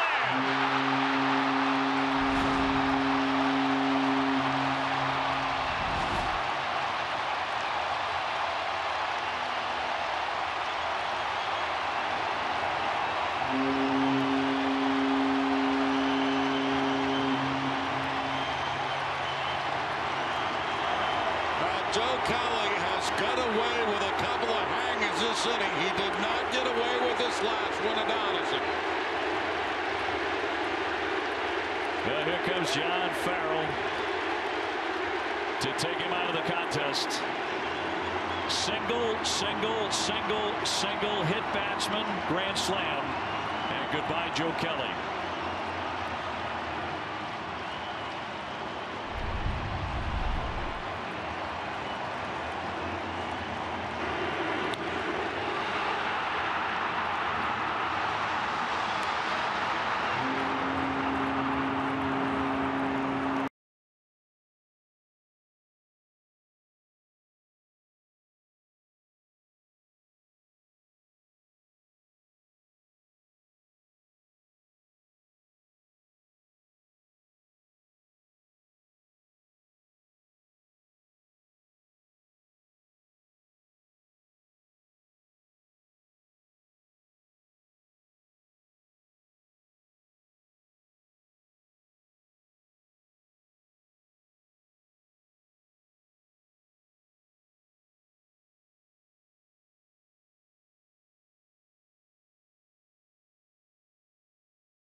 Brought to you by Southwest Airlines. Transparency, low fares, nothing to hide. Well, the Toronto Blue Jays, as they so often did last season by Josh Donaldson, the MVP, busted open A grand slam off of Kelly to make it 7-2. Oh my goodness, that did not take long. So Noe Ramirez coming out of the bullpen to take on Jose Bautista. The base is now dramatically emptied, and he'll take ball one. So Noe, 17 appearances a season ago, 0-1 with a 4.15 ERA.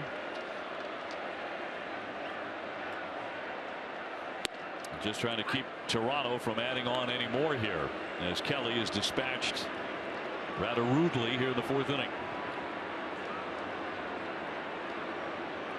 5 hits and a hit batsman as he drilled Pilar off the helmet.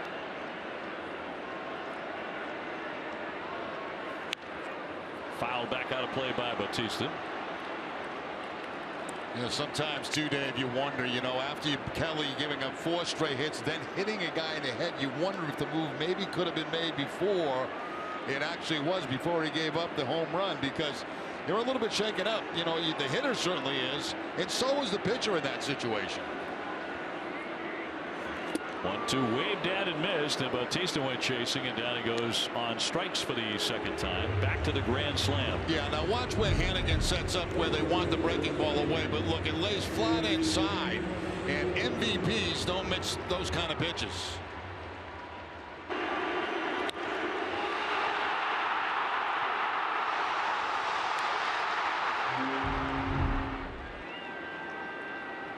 He's already homered 3 times this season. Here's Encarnacion fouling one back. He drove in a run in the 1st inning with a sac fly and also took ball 4. This was the #1 run scoring offense in all of baseball last year, nearly 900 runs, and they're at it again. Remember, Donaldson is playing on a bad leg too. Rocking it up the middle for a base hit. Encarnacion, his first hit tonight.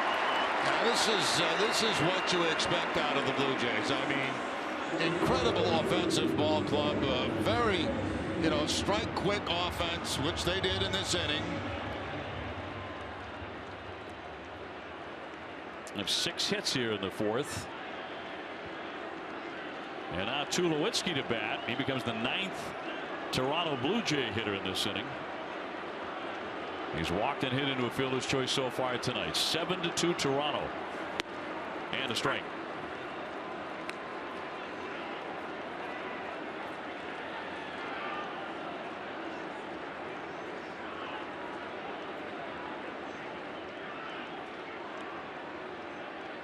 Tulowitzki hit a home run on opening day at Tampa Bay.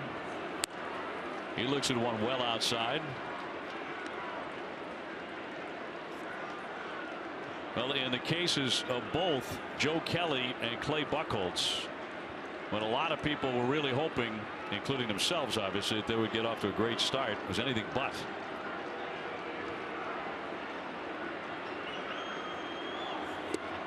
Big swing and a miss. 1-2. Toronto hanging up a 6th spot in the last of the 4th. It can't just be David Price.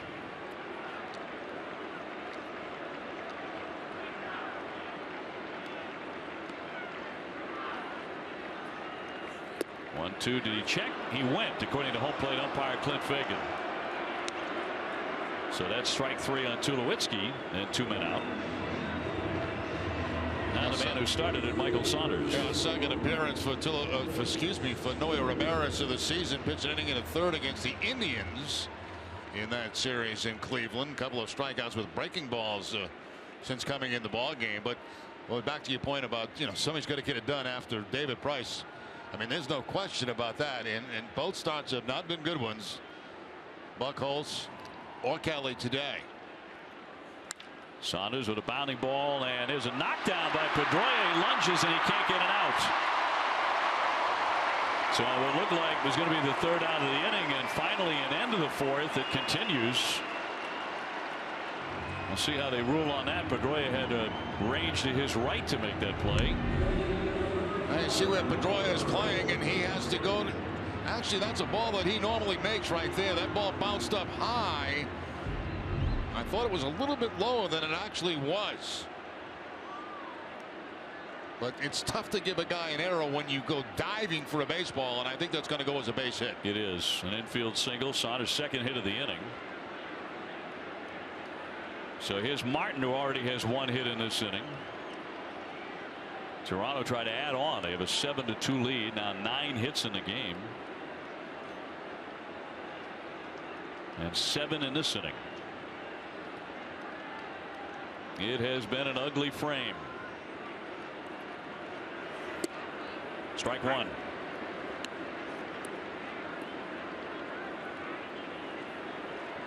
Martin, now 33 years old, born in Quebec. He's a guy who knows how to win. He's been to the postseason 8 times with the Dodgers, Pirates, Yankees, and Toronto last year. High chopper, but a foul. And it's 0-2. The Red Sox defensively just dying to get off the field here.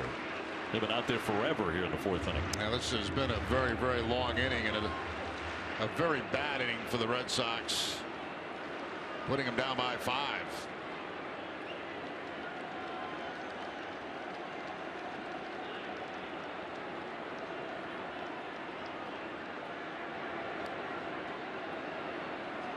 Martin, the 11th man to hit in the inning.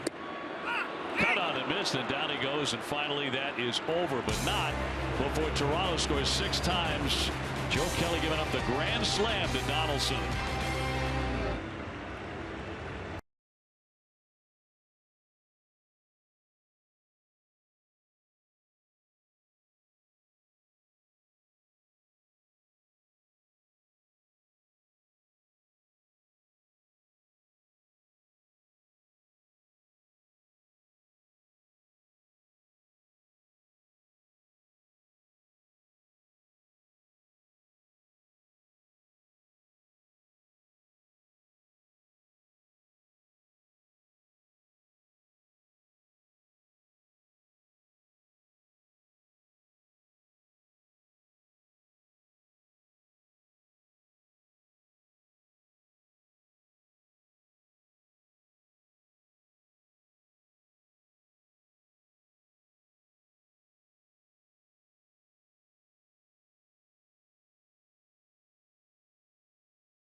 And then highlights from around Major League Baseball.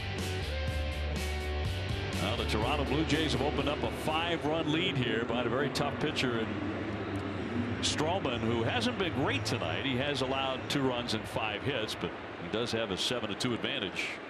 Yeah, we'll see if that calms him down a little bit. You mentioned early in the game, Dave, where he's probably amped up a little bit, this being the home opener, and he's left a few pitches up in the zone tonight, but now with a comfortable lead, let's see if he gets back in his groove.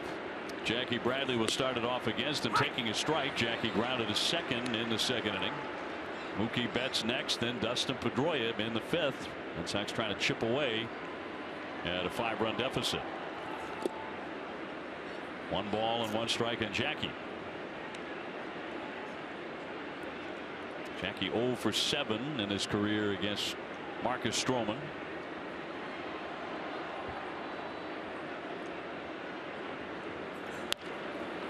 To the middle, Tulowitzki near the bag. Will throw to get him for out number 1. For every Red Sox hit this month, Echo Store Technologies is donating $50 to the Greg Hill Foundation. Echo Store and the Greg Hill Foundation responding immediately to improve the lives of local families touched by tragedy.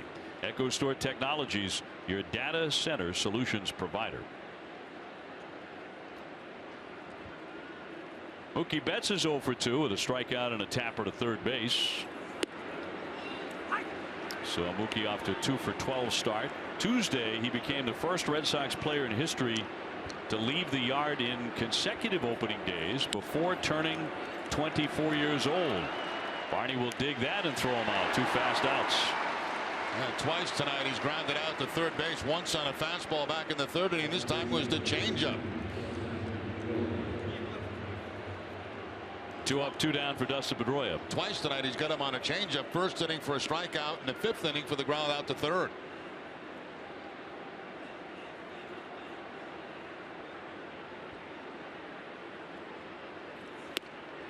Pedroia eyeing strike 1. John Farrell having to go to the bullpen early again for the 2nd straight outing. Buchholz and Kelly. And tomorrow, Rick Porcello against R.A. Dickey.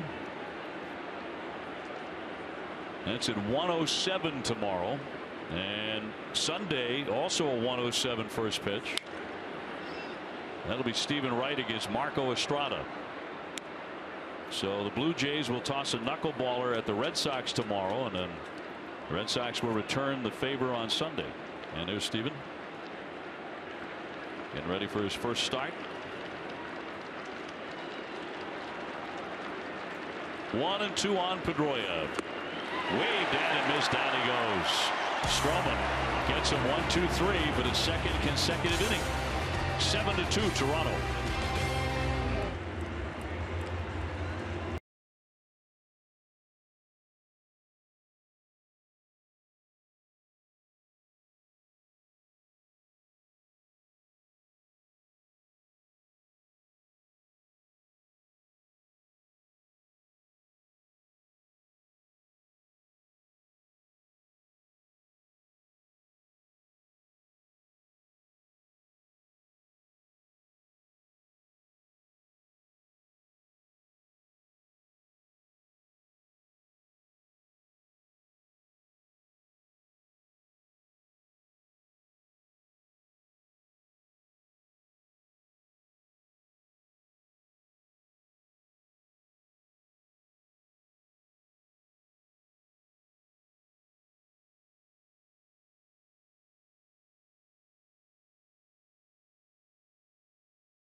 Premiere of Nesson Clubhouse. We make a Hanley Ramirez bat from start to finish at the Louisville Slugger Factory. Craig Kimbrell shows D'Angelo Ortiz how to spit sunflower seeds. David Price talks about his dog Astro during Small Talk. Nesson Clubhouse presented by Delta Dental of Massachusetts. Toronto last year scoring 6 or more runs in 9 of 19 games against the Red Sox. So a number of times they had their way offensively like they did against everybody else. Although the Red Sox actually won the season series 10-9. Noe Ramirez back on for his 2nd inning out of the bullpen. And Ryan Goins is 1 for 2. The odd thing about Kelly was those first 3 innings he had pretty good stuff. Yeah, he did. You know, I thought he had pretty good stuff early in the ball game. I thought they missed a couple of pitches on him, and then all of a sudden it just caved in. You know, he made a couple of big pitches when he was behind in the count. which he has to do to be successful. But when you look at his inning, his bad inning, the fourth, there were 4 hits all on fastballs, and then of course the hanging breaking ball for the grand slam home run coming after the hit batter. I mean, it just came apart in pieces. Rapid fire. Here's the 1-1. That tied him up. So far, Noe Ramirez has had a pretty good breaking ball. He's got a lot of chases on that slider. Kind of slings it up the home plate.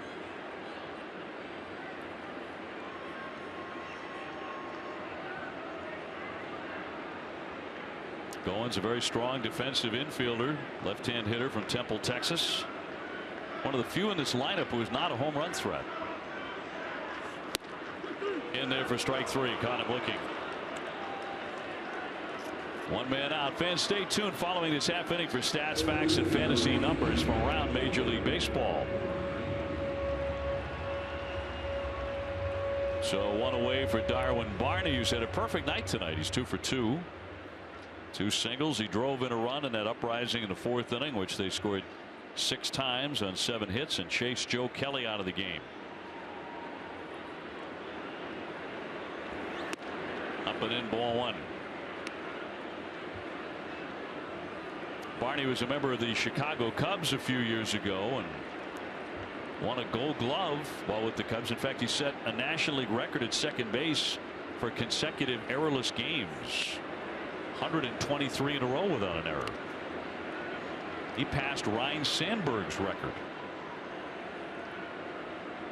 Playing third base tonight with Josh Donaldson, the DH, in this particular game. And that's worked out very well for Toronto tonight, you'd have to say. That's in there for a strike. Donaldson crushing a grand slam. You're right. They were able somehow to keep Donaldson in the lineup, and it paid off for him big time. Now, John Gibbons was saying, going back 48 hours ago, I think he's going to play, meaning Donaldson. I think you'll see him in the lineup even with that calf injury. But the calf injury can be a very tricky one. And it nagged him last year. He said it nagged him a bit during spring training, but he's figured out how to play through it. And obviously his manager knows it's true. So he put him right back in there tonight, and it's paid off. He jumps back out of the way, ball 4. So Barney is on with 1 out here in the 5th inning. And it'll be Pilar coming up next. He's the guy who was hit on the helmet, right on the brim of that helmet by Kelly in the 4th inning. It seemed to shake up Joe more than it did Kevin Pilar. Fortunately for Pilar, it was a glancing blow off the bill of the cap, or the helmet, I should say.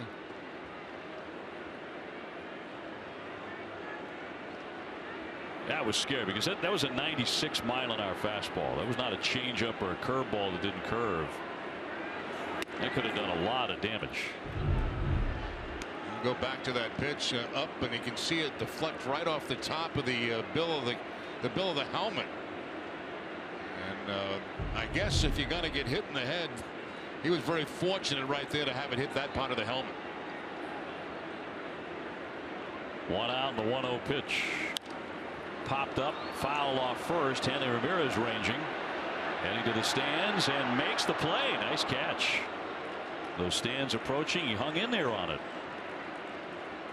Hanley's had a number of these in the first 3 games where he's had to chase toward the stands, and this time it stays in play and he's able to make the catch. Good concentration by Ramirez. And he hits that part of the wall that jets out, and then there's a little more space after that. Now, it doesn't come into play on that particular play, but there's a nuance on a baseball rule this season about if a catcher or a fielder makes a legal catch before falling into the dugout of the stands. As Donaldson takes a strike, the ball is dead, but the runners can advance 1 base from the last legally touched base before the catch was made.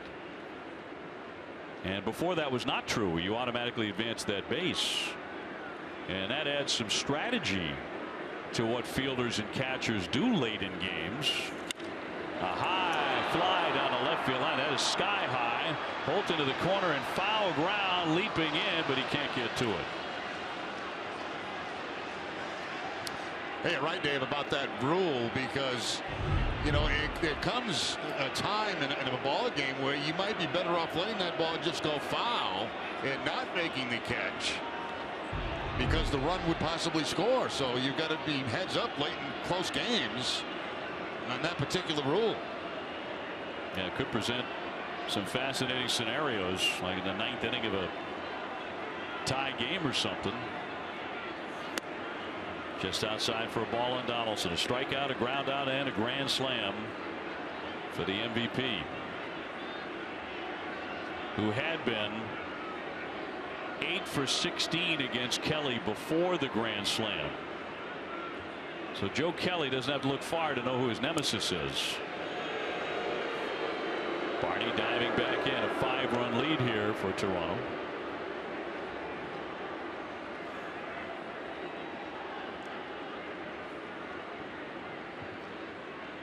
They have out hit the Red Sox 9-5. Runner goes outside. The throw by Hannigan, a tag. He's safe. So Toronto still applying pressure here. A steal for Barney. Yeah, gets a pretty good jump over at first base. It's a good throw by Hannigan, but the hand clearly in there before the tag. So Barney gets himself in a scoring position with 2 outs.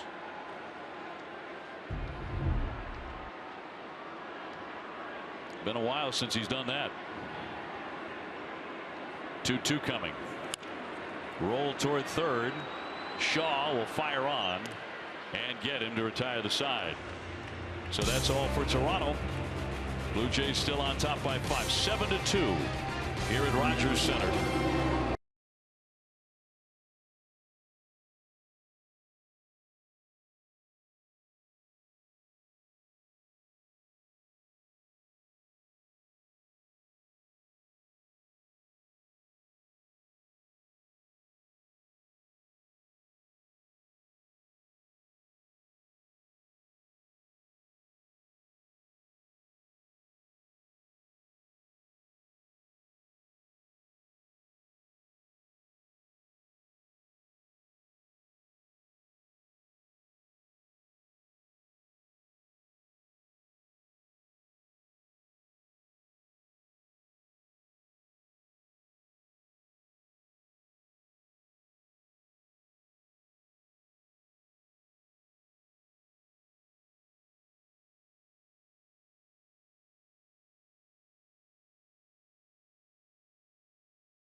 Tuesday is Ortiz necklace giveaway night at Fenway Park. The first 15,000 fans in attendance receive this Ortiz 500 necklace, courtesy of FW Web.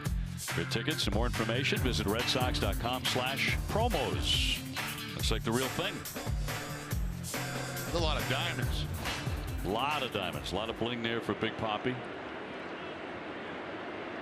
I think somebody saw one hanging in his locker in Cleveland and assumed, oh, that's absolutely got to be worth, you know, several $100,000. Look at that thing. But it was the giveaway item. Okay. Xander Bogaerts has singled and scored a run. He's also grounded out to first. So it's quite authentic looking. Ortiz on deck.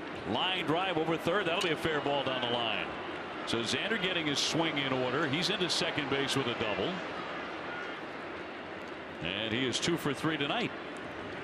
That time, you know, a lot of the changeups that Stroman has made to right-handed hitters have been very good. This one stays up in the zone. It's an off-speed pitch, supposed to be down and away, but stays inside, and Bogaerts cleans it out for the 2-base hit. But, you know, staying on Stroman for a second, I think he does so many things well. And one of the things he does is he throws a lot of changeups to right-handed hitters. Now, a lot of right-handed pitchers won't do that. And right-handed hitters aren't accustomed to seeing changeups from a righty. And he's got 3 strikeouts tonight on changeups to right-handed hitters.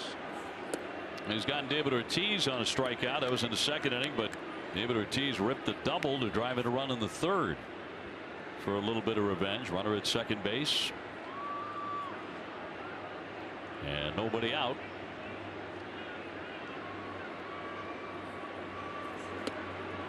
Off the edge. Good take there by David.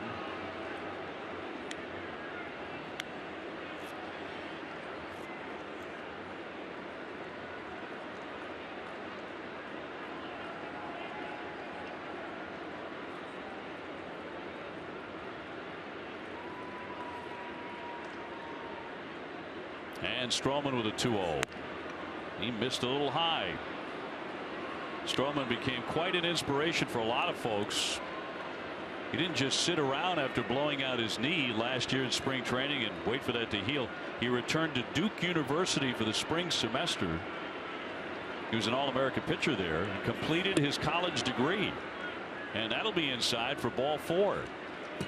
He took 3 classes in the spring and the summer of 2015. And occasionally even watched the Blue Jays games in the day games on his iPad in class.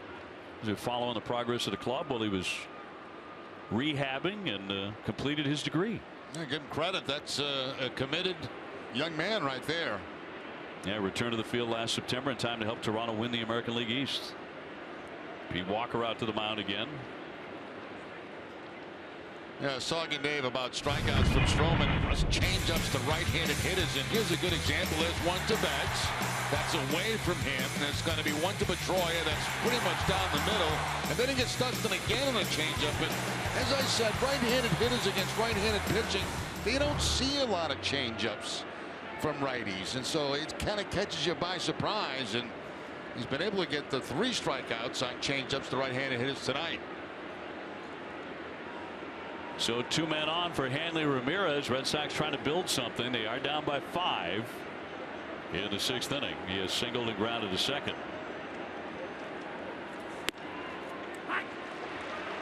And Toronto gets the bullpen up.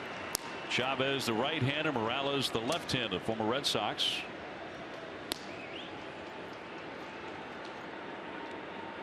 Stroman not as smooth in this one as he was on opening day.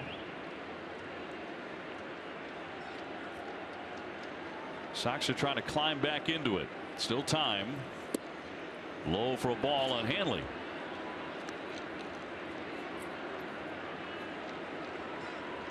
Hanley singling in the 2nd inning. Tried to extend that to a double. He was thrown out at second base on a close play. Travis Shaw up next. Bogaerts and Ortiz on the bases. Here's the 1-1. Well, he took a big hack and he knocked it foul. 1-2. And that swing designed to put 3 quick runs on the board for the Red Sox and make this a 7-5 game.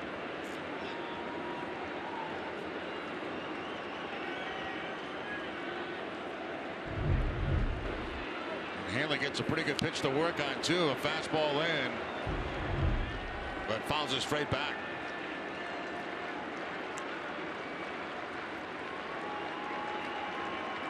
Stroman with a 1-2.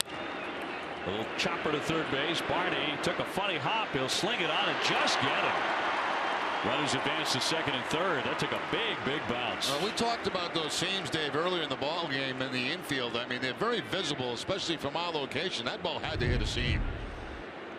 Just an unnatural hop on artificial surface right there as that ball just exploded on Barney, and Barney makes a really nice play out of it. Watch that last bounce. Off balance throw. Encarnacion holding the bag. Closer look at one of those seams you were talking about. And now a base hit could drive in 2 runs. Bogarts at third, David Ortiz at second. And it's an opportunity the Red Sox, if they're going to have any chance tonight, just cannot afford to waste. Travis has doubled and fly to center. 7-2 Toronto. 6th inning. He'll look at ball 1.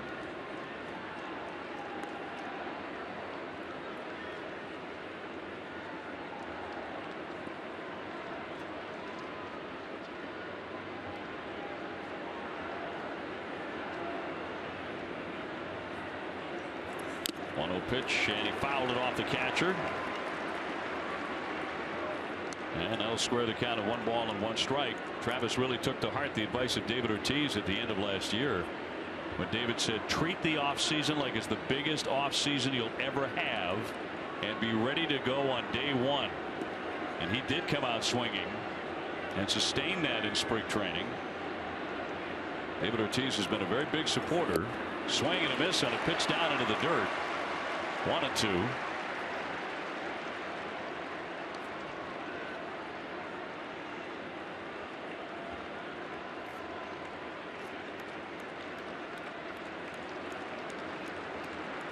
Brock Holt, the on-deck hitter. They lead at second and third. 1-2 pitch. Got a little piece of it to trickle it foul. That's a good job by Short fouling off that pitch. It's a nasty slider that's down and in, and able to just top it to give himself another opportunity. A breaking ball almost bouncing when he hit it.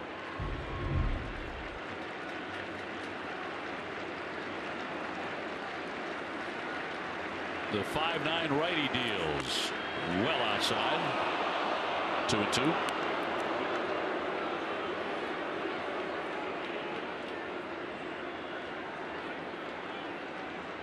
Stroman has inherited the ace spot in their rotation, the #1 guy. The 2-2. Bounced it up there again. Good at bat here for Shaw. Now Stroman now up to 90 pitches, and it looks to me like he's starting to fatigue a little bit.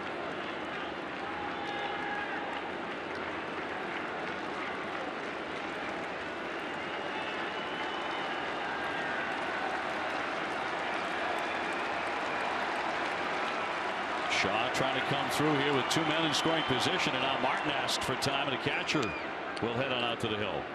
Martin had one idea, and Stroman has another idea on this 3-2 count with a couple of men in scoring position, so they'll get together.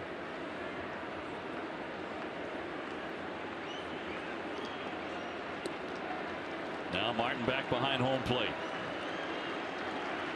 3-2. Fouled again at home plate. He's really hanging in there. Stays with the breaking ball too. Well, tonight, after Red Sox coverage on NESN Sports Today, a report from Bruins practice gearing up for the final game of the regular season. Plus a behind-the-scenes look at Fenway as the Sox prepare for the home opener. NESN Sports Today, presented by People's United Bank. And just inside, he walked in a little bit low, and it's going to load the bases for the Red Sox and for Brock Holt. And here comes John Gibbons. His bullpen has been percolating. Looks like that is all for Stroman. And he leaves behind a bit of a mess, and he's a bit angry about it. 92 pitches. He does have a 7-2 lead and pitched long enough to qualify for the victory, but he's going to go to the bullpen right now. Stroman walking off the hill. He's not nearly as excited about that effort as the fans are. 6th inning, they're all loaded up. More in a moment.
But they've loaded the bases with one out as Stroman exits, unable to pitch any deeper into the game. 92 pitches, Jerry. Yeah, there's a case, you know, Stroman, and it's a good sign for him because he did not have his best stuff in this game tonight, and he only gave up to this point the 2 earned runs. I mean, he was not smooth tonight in this game. Well, he gives up the baseball to Jesse Chavez, who will appear in his 3rd game of the season. Last year with the Oakland A's, he was 7-15 in 26 starts. And now working out of the bullpen. And he delivers a strike here on Brock Holt, who has doubled in a run and grounded out.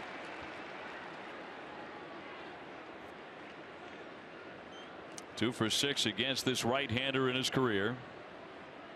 They are all loaded up. Xander Bogaerts at 3rd, David Ortiz at 2nd, and Travis Shaw at first base with 1 away. There's a shot drilled down the line, headed into the corner, and that ball gets out of here. He hit it out. That's a grand slam. A rocket down the line, and the Red Sox are down by 1. How about that? A bullet out of here, barely getting over that fence. Well, you just wondered whether it was going to be high enough. We knew the contact was terrific by Holt, but was it going to be high enough to get out of the ballpark? And it just barely did. That's the 5th RBI of the night for Brock Holt. Holy cow. And his 2nd home run of the season. He hit 2 all of last year. And the Red Sox are right back in the game, getting 4 runs in the inning. It is 7-6, and Toronto is stunned.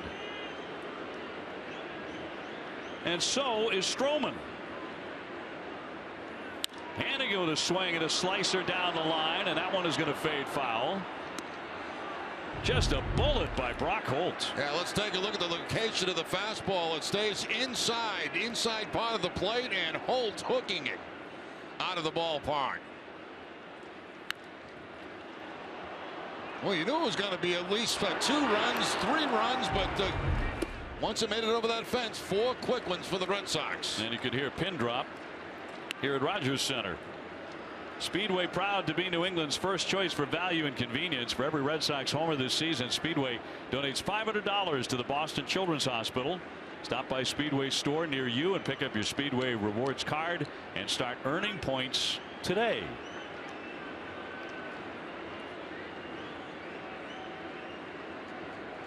What a great moment for Brock, and the Red Sox are down by 1 run.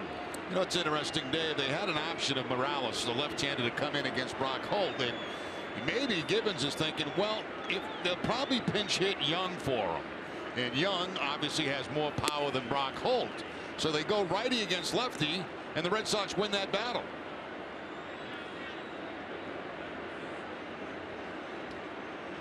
Now the Red Sox are showing here in the early part of the season, when it looks like they're dead and gone, you better wait a minute. That was the case the other night, even though the rally fell short in the end by 1 run. And the start by Clay Buchholz, but 3-2 swing and a liner into right field. Bautista backs up, plenty of room. That'll be on number 2. Jackie Bradley next.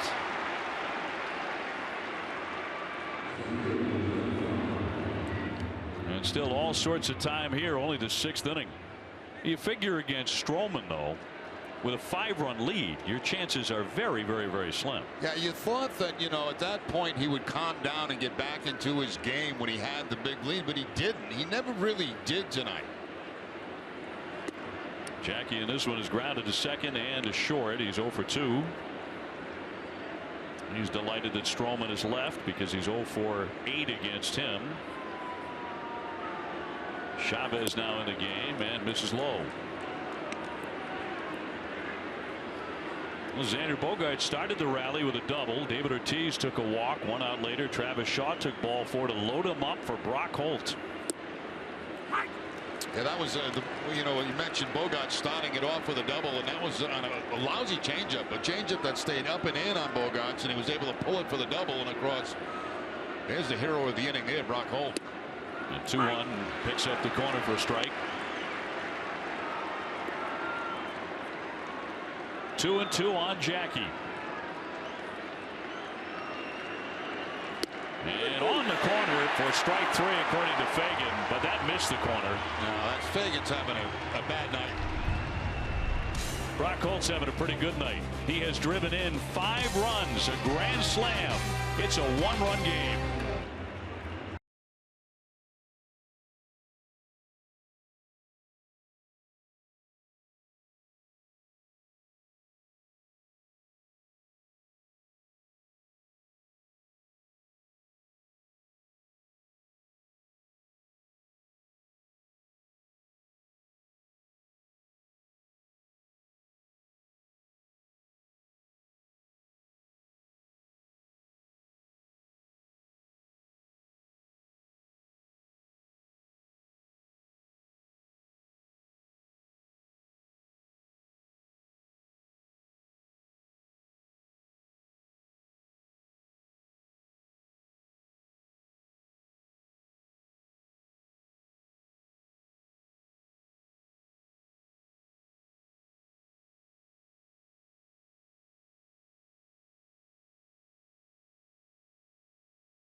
Red Sox and the rest of America run on Dunkin', because Dunkin' iced coffee is consistently smooth and delicious.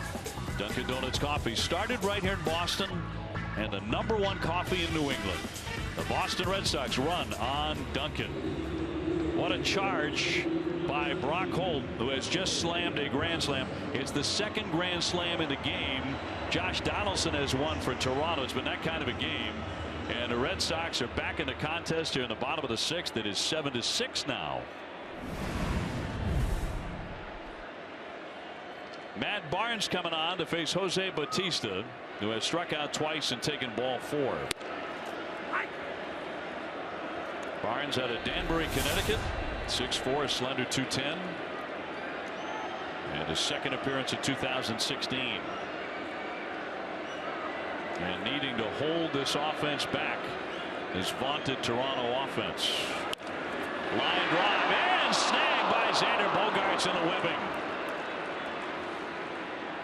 Well, maybe the tide is starting to turn here. That ball hit very hard by Bautista, but Bogaerts there to make the catch. It's a breaking ball. And you can see the line shot rising right there as it goes by Bogaerts, but he's able to get the glove on it, times the jump perfectly, and picks up the first out of the inning. Xander was really, for most of last season, one of the better defensive shortstops in all of baseball. I don't think he got enough credit for the defense that he played last year. I would agree. Here's Encarnacion. He has driven in a run. High fly ball to left field, but Brock Holt is underneath it and there to wait and make the catch. 2 down. Tomorrow at 12, don't miss Red Sox first pitch, presented by Joseph Abboud, available at Men's Warehouse. TC, Jim Rice, Steve Lyons have all the access at Jackie Bradley Jr.'s daily life during spring training, plus the breakdown the Jays' potent lineup. And can I say, Jerry Remy, once again, in your Joseph Abboud, you look marvelous. You're the guy that got all the new suits this year. You cleaned out his warehouse. I'm excited about the new look. Tulowitzki flies that one down the line, slicing off the line, and a foul ball. And these guys just grip and rip. This is a huge inning for the Red Sox. Momentum all on their side right now. You got to get that offense back up there. It's maybe still at a 7-6 ball game. Tommy Lane loosening in the bullpen for the Red Sox. Tulowitzki 0 for 2 with a walk, but he's a home run threat as well. They bat him 5th. Bases empty, 2 down.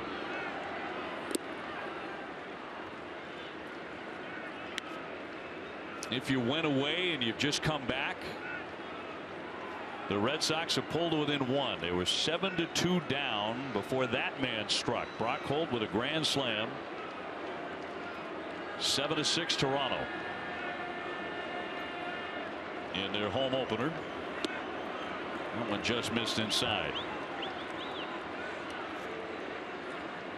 See Hannigan questioning Fagan back there, asking him was the pitch inside, and Fagan saying yes. Bullpen busy for the Blue Jays.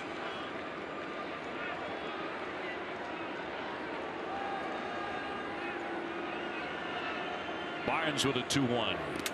That one skipped.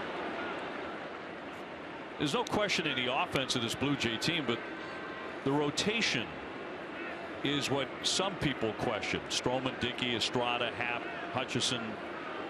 Will it pitch well enough to get Toronto back to October? Most say it will. But tonight the rotation took a hit because Stroman got knocked around. Slicer again down that line. He's taking aim at the right field corner, but foul.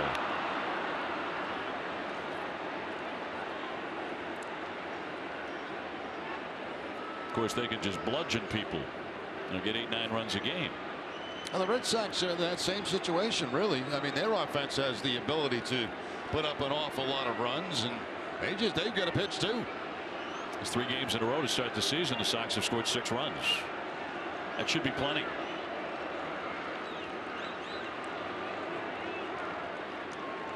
A night that has seen 2 grand slams, 1 for each team. Here's the 3-2. Jam job and a ground ball to Shaw. And that's that 1-2-3 inning you were looking for, and Barnes does it. He gets him in order. We move on to the 7th. It's a 1-run game.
CBS Health Charity Classic will feature more than the nation's top golfers. Don't miss the Classic Benefit Concert featuring Grammy award-winning Lady Antebellum at the Dunkin' Donuts Center in Providence on June 28th.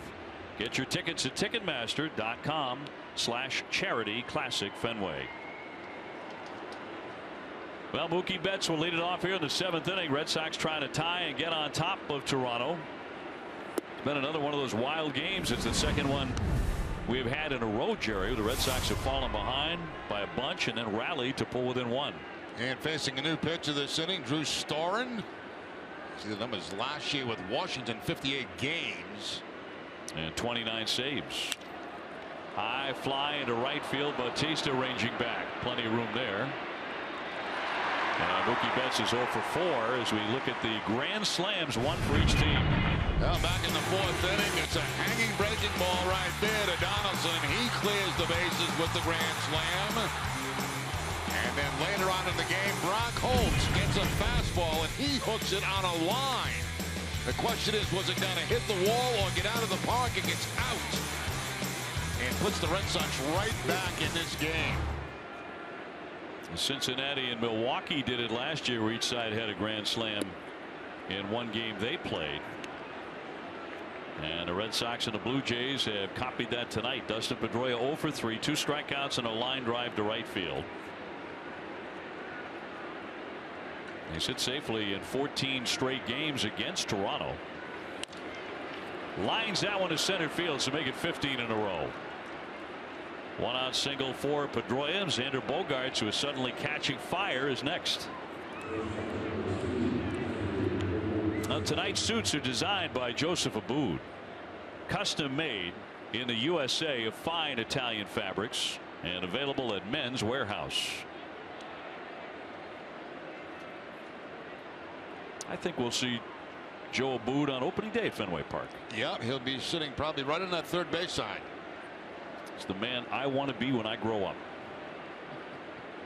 Xander has singled and doubled and grounded out, and he lines that one into left field. He has a 3-hit game. Pedroia up to second, and the Red Sox have the tying run at second base. You know, about an hour ago, what would you have given to say that?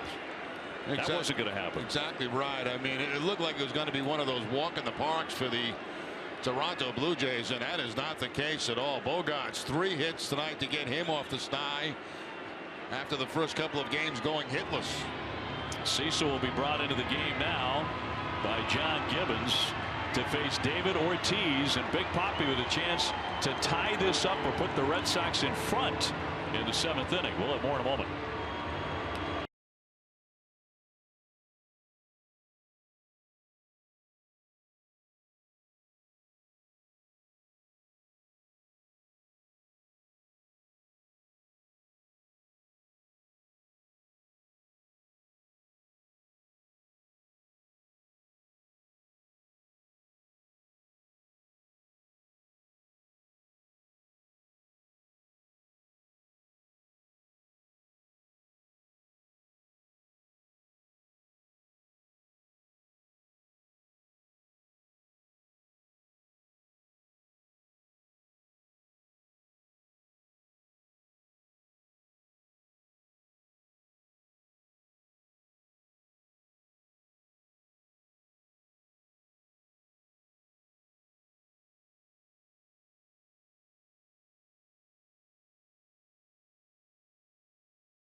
Billy and Jenny come to you from a great Italian restaurant that is not located in the North End. Plus, they talk to Celtics guard R.J. Hunter about his mom's home cooking. Dining playbook on Nesson, driven by your New England Chevy dealers. Well, this is the move to make as Gibbons goes to the bullpen and brings on the left-hander Brett Cecil. Look at what Big Papi's done against him. 4 for 28, 143 average, but he does have 1 home run. Now, Cecil usually keeps that ball, fastball and breaking ball, away from Ortiz. Former starter, so far 0-1 on the season, but 2 men on the bases, Pedroia and Bogaerts, with 1 man out. Red Sox trailing 7-6 when they were down 7-2 not long ago, and that'll be outside, ball 1.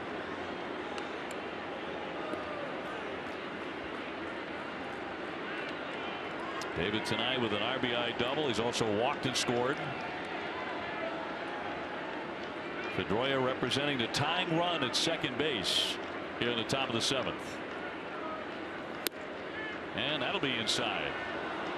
It has been an inconsistent strike zone by Clint Fagan. Yeah, it really has been tonight for both sides.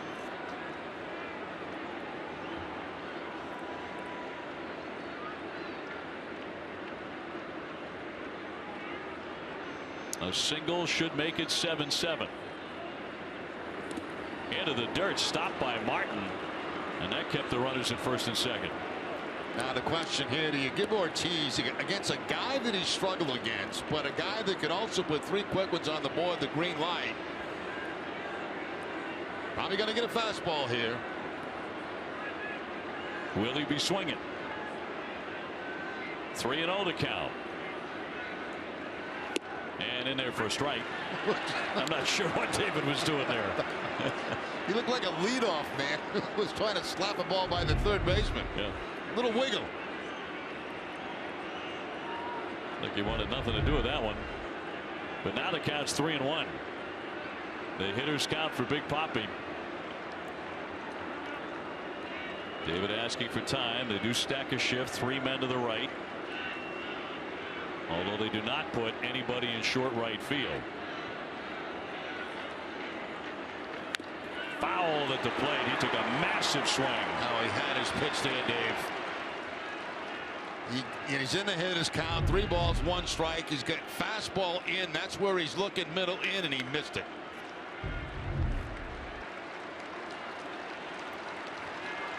And Ramirez on deck. Pedroia at second. Bogarts at first.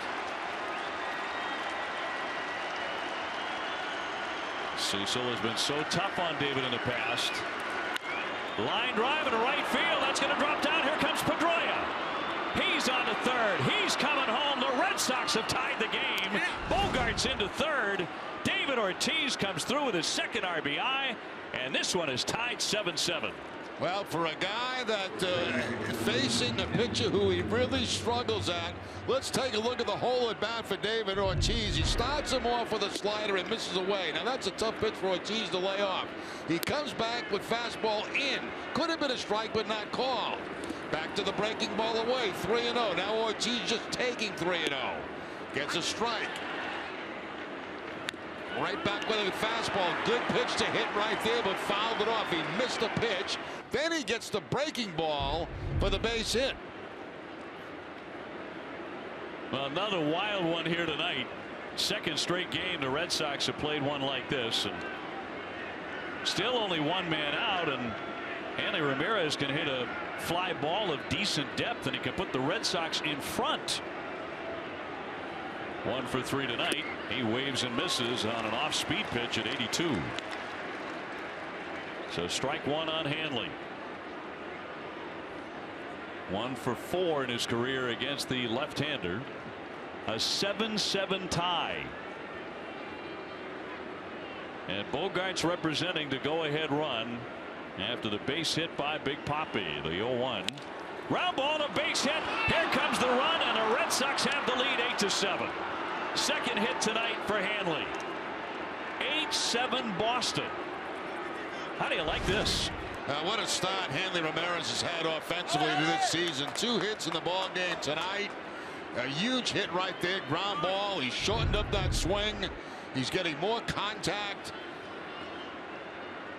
Here's that topspin ground ball. It'll find its hole between third and shortstop and drive in Bogarts from third base. Talking about a momentum change in this game. Wow. Seismic shift. Now Chris Young is going to grab a bat. He's going to hit for Travis Shaw with the lefty out there. First and second, Red Sox have strung together 4 consecutive hits. Last inning, it was the grand slam by Brock Holt that pulled the Sox to within 1. Now they have the lead. An attempt to add on against the Toronto bullpen, which has not done very good work tonight. Sox now with 11 hits in the game. 2 more runs here in the 7th to go out in front 8-7. And Young's first at bat tonight, and he'll take down and in for ball 1. Well, it seems like every time Farrell's going to get a chance to get Young in a game against a left-hander as a pitcher, that he's going to do it. Well, that's the reason why. 327 last year against Southpaws with power.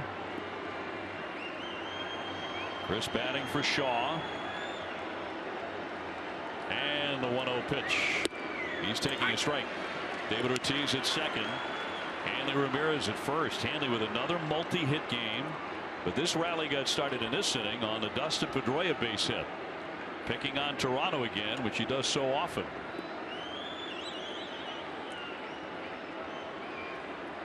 This is going to be an offense. It's going to be a lot of fun to watch. Foul back by Young.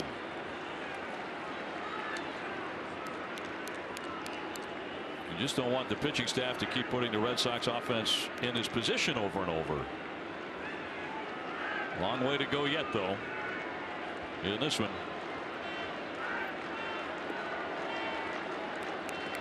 Only one out. Cecil's 1-2 to Young. 2-2.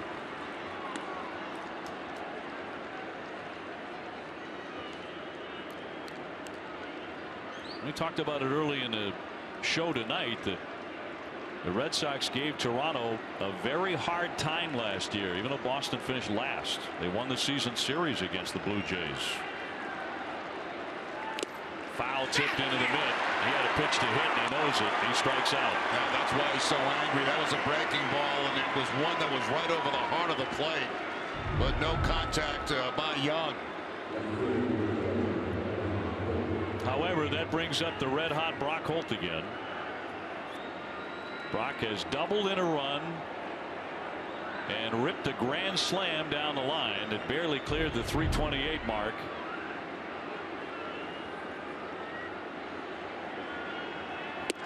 He takes one in there for a strike. He's driven in 5 runs in this game. Off to a 6-for-11 start with 2 home runs. Red Sox ahead 8-7. And the 0-1 pitch. Ground ball toward the middle, backing up Goins, and he drops it. And everybody's going to be safe. Ortiz down to third. Very sure-handed normally, but this is going to load up the bases again for the Red Sox. Another break for the Red Sox right here. Big break, because that could have been the 3rd out of the inning. And it's going to give Hannigan a shot to maybe open up this game. This ball probably should have been made. You see that strange hop again, though, coming off that artificial surface. I don't know if that got a seam either, but all of a sudden he played it into an in-between hop and then couldn't get a grip on it to make the throw to first base. It'll be an error. Bases jammed again for the Red Sox. Well, the last time that happened, Brock Holt happened. Now it's Ryan Hannigan, who's gone 0 for 2, and he's taken ball 4. 2 men out. Inside for ball 1. David Ortiz at third, Hanley Ramirez at second, Brock Holt at first. More activity in the bullpen. No place to put Ryan Hannigan, the 8th man to hit in the inning.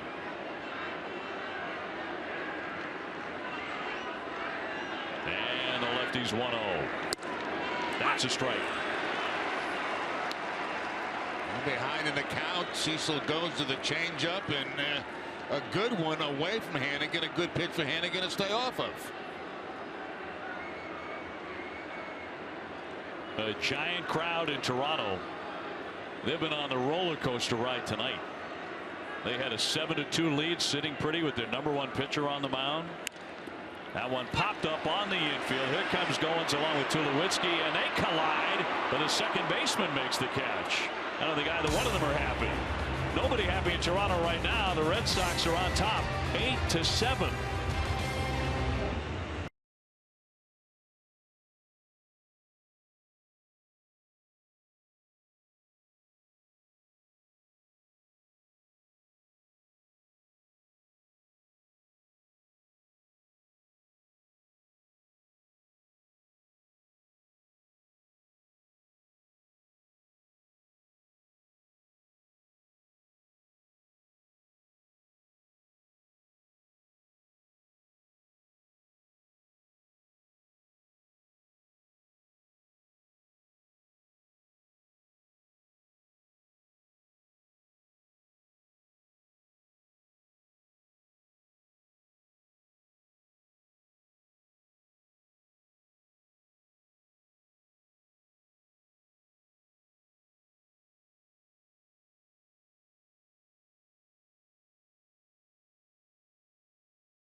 Sox with an 8-7 advantage here into the bottom half of the 7th inning against the Toronto Blue Jays. Time now to check out the results of our Dunkin' Donuts poll question. We asked the question, do you like the new sliding rule on double plays? Supposedly it will protect the fielders, but not many of you like it. 69% say you do not. 31% say yes. And the Rem Dog is part of that 69%. Yeah, I agree. I'm in that 69% position. If there was a text 3, you know, we believe in some of it, that would be okay. Yeah, but there is not. We were talking about this play the other day, and Tropicana Builders decided the ball game. Look at him reach. Bautista reaching for the leg of the fielder, and that interference, because of the new rule, you can't do that. Both men were out, both the batter runner and the runner at second base, and the ball game was over. What a horrible way to end the game. Well, here comes Junichi Tazawa to take on Saunders, Michael Saunders, in the bottom of the 7th inning. And remember that Tazawa has had nightmares against this franchise, a 7.66 career ERA against Toronto. Trying to fight through that tonight in a spot where you would probably be seeing Carson Smith at this point had he been healthy. Fouled at the plate.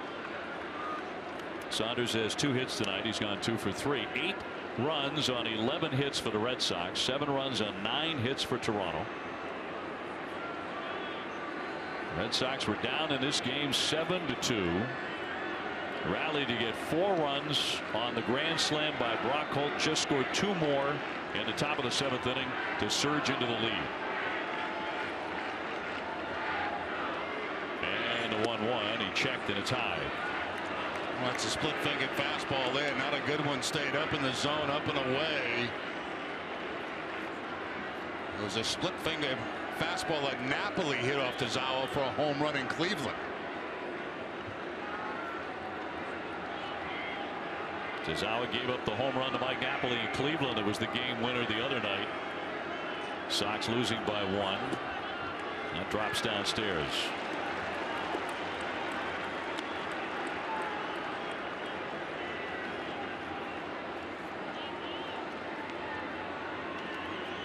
Young into the game now in left field. Brock Holt coming in to play third base.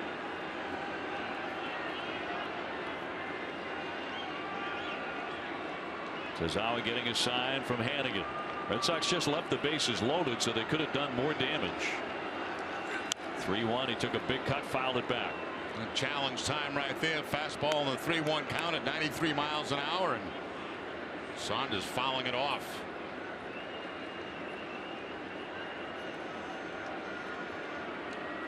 Now the roof all closed up tonight as you look at Russell Martin on deck. Temperatures dipping down into the 30s outdoors here in Toronto. They'll keep it on throughout the weekend. 1 o'clock starts on Saturday and Sunday. 3-2 pitch. High fly ball twisting down the left field line. Young giving chase into foul ground. He'll make the grab. 1 out. Tonight after NESN Sports Today, catch an all-new Charlie Moore outdoors. Charlie visiting his buddy up at Lake Winnipesaukee.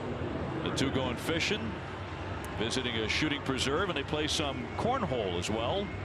Don't miss Charlie Moore outdoors tonight following NESN Sports Today.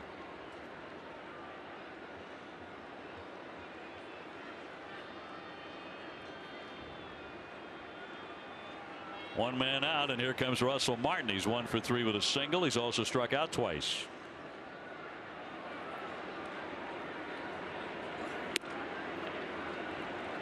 Inside for ball 1.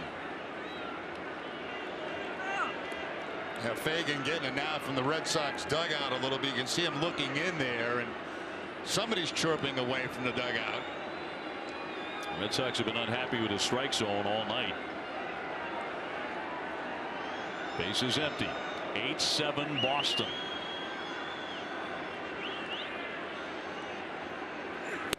Big cut and a miss. Martin going for the downs. He can hit it out. 23 last year.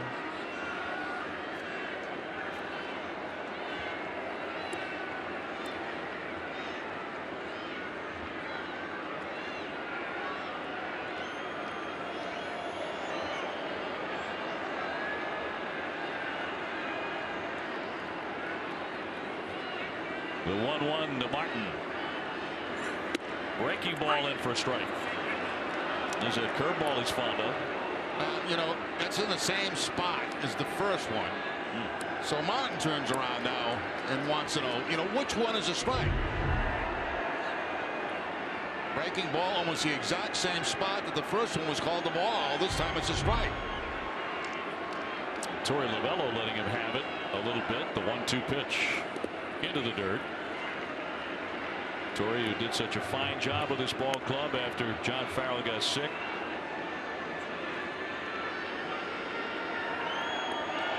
Red Sox wise to bring him back as a bench guy for John.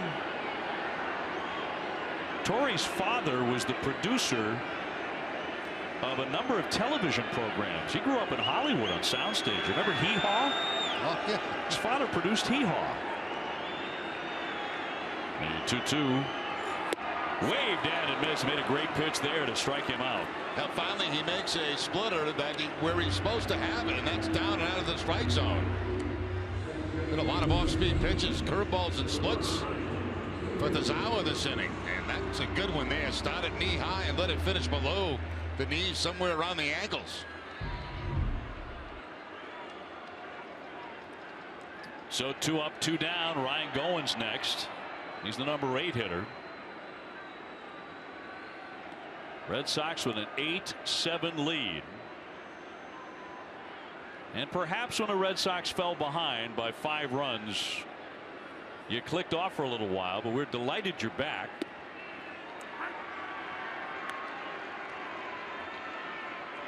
But we hope you saw the rally as the Red Sox got 4 runs on a grand slam by Brock Holt in the 6th inning, and then strung together 4 consecutive singles in the 7th to score 2 more runs. Now it's up to the bullpen. Fouled away. Red Sox want desperately to get this game to Craig Kimbrell.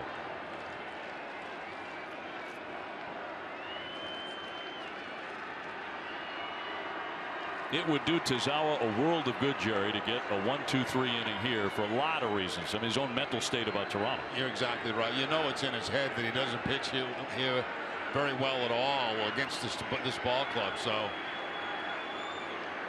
big inning for him right here. Big pitch, 0-2 on Goins, who struck out the last time up.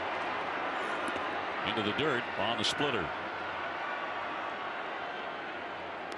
Red Sox will play tomorrow at 1 o'clock. Game 2 of this series. Hennigan got drilled on this one. Ball right down, hits right off the front of the plate and comes up and clips Hannigan. He doesn't wear that extra guard underneath there. You see some catchers wear.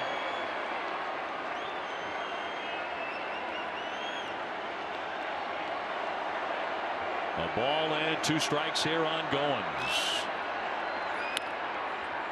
Fought that one foul again. And the topic of grand slams, 25 years ago today in Red Sox history, opening day in Toronto, Jack Clark hit a grand slam in the 3rd inning to help the Red Sox win 6-2. It was the first grand slam on opening day by a Red Sox player since Carlton Fisk did it in 1973 against the Yankees. And we've seen 2 grand slams in this one. Brock Holt has 1 and Josh Donaldson the other.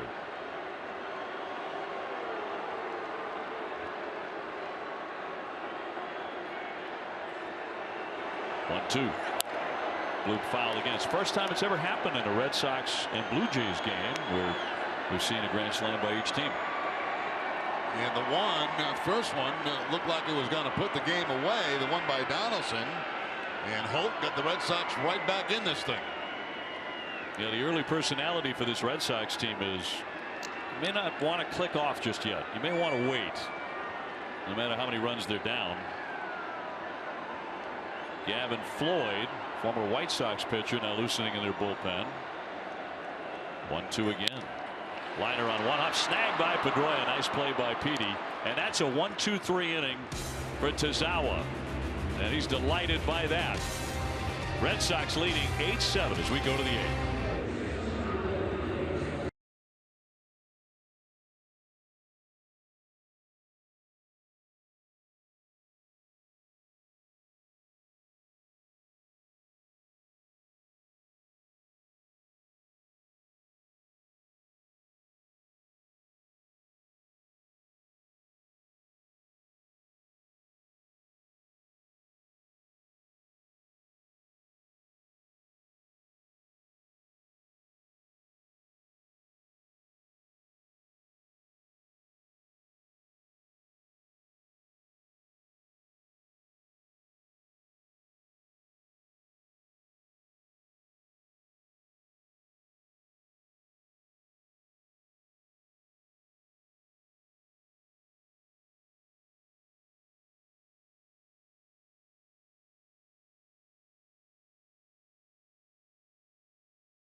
Baseball on NESN is brought to you by Southwest Airlines. Transparency, low fares, and nothing to hide.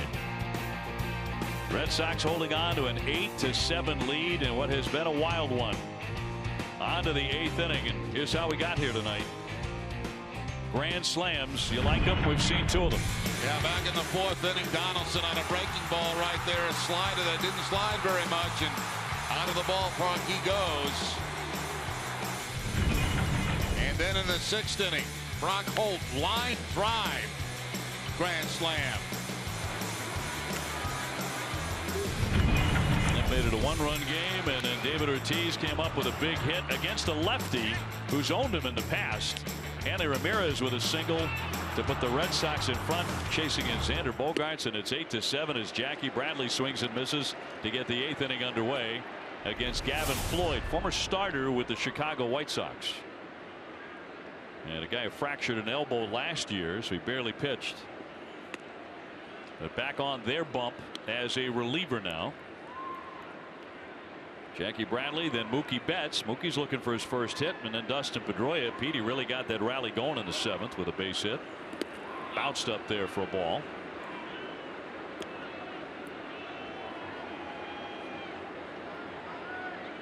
Koji beginning to warm up in the Sox pen. The bridge to Kimbrel. That is the hope for John Farrell. And tied him up inside, and the count 2-2. Yeah, he didn't expect this game to become a bullpen game, but it certainly has.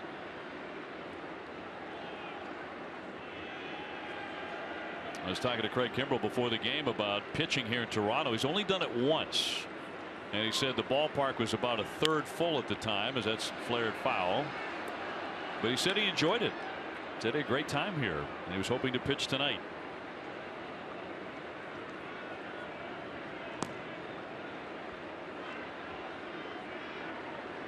Jackie 0 for 3, 2 grounds outs and a strikeout. Tried to hold up, but did he? He did on a pitch into the dirt. No swing. Third base umpire Trip Gibson. Almost got fooled that time on a curveball from Floyd with the 2-2 count. Take a look from the side, see if Jackie does hold up. Yeah, he did.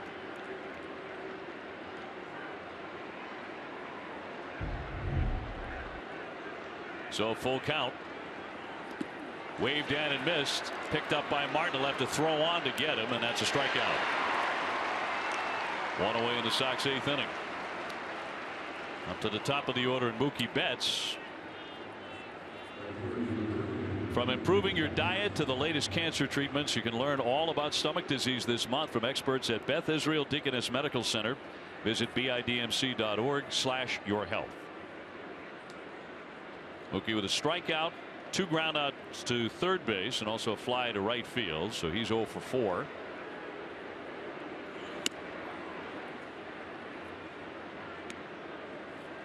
He went 0 for 5 on Wednesday night. So now 2 for 14 on the young season. Too high with a heater.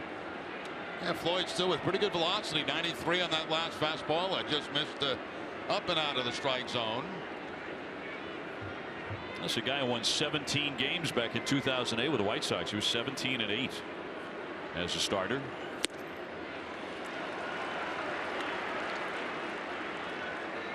Won in double figures for 5 consecutive seasons, but again, as we mentioned, an elbow injury.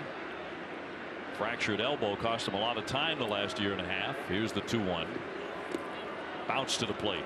Yeah, it's interesting. You look at the defense in the outfield, you can pretty much tell how they're going to pitch Mookie Betts. We all know he can handle that fastball in, but look at him shading slightly to the opposite field. That means they're going to throw him most of the pitches in this game away. And it certainly has been the case in this at bat.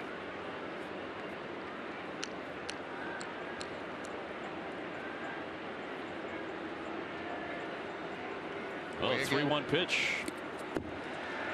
And a swing and a miss. So the count is full. Now, something about that Martin didn't like. Yeah, he was pointing for that fastball to be on the outside part of the plate, middle of the way. Instead, it stayed inside, and that's a very dangerous zone against Mookie Betts.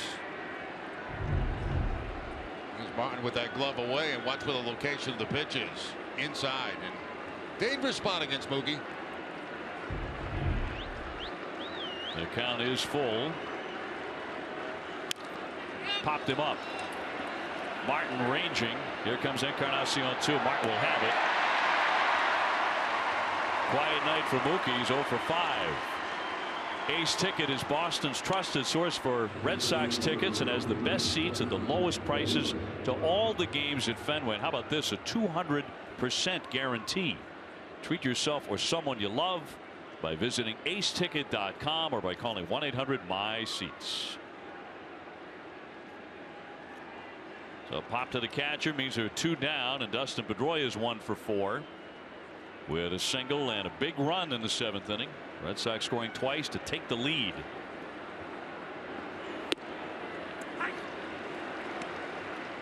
A couple hours ago you would have thought no chance the Red Sox would be leading in the 8th inning. But they have rallied on not consecutive nights but consecutive games, because I don't think we're allowed to play 2 consecutive days. That's the way it feels. We'll find out tomorrow. Yeah, right. There might be something wrong with the roof, and it's going to get stopped up there. It's going to break, and the rain will be coming in. Who knows? Tomorrow 1 o'clock, game 2 of this series. Fly ball down the line. Bautista racing into the corner, but a foul ball. And we're going to go on the air for first pitch just as the puck is dropping for the Bruins in a giant game for the Bees.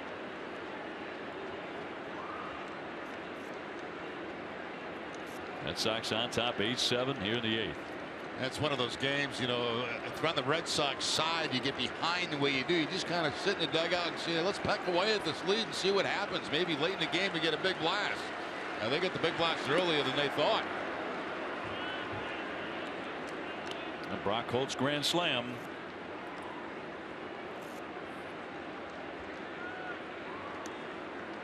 Xander Bogaerts on deck. Xander started the season 0 for 10. Now he's 3 for 3. 2 singles and a double his last 3 at bats tonight. Routine ground ball to Goins, and that'll set down Pedroia, and the Red Sox go 1-2-3 here in the 8th inning. To the bottom of the 8th, 8-7. Red Sox leading Toronto.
Southwest Airlines, transparency, low fares, nothing to hide.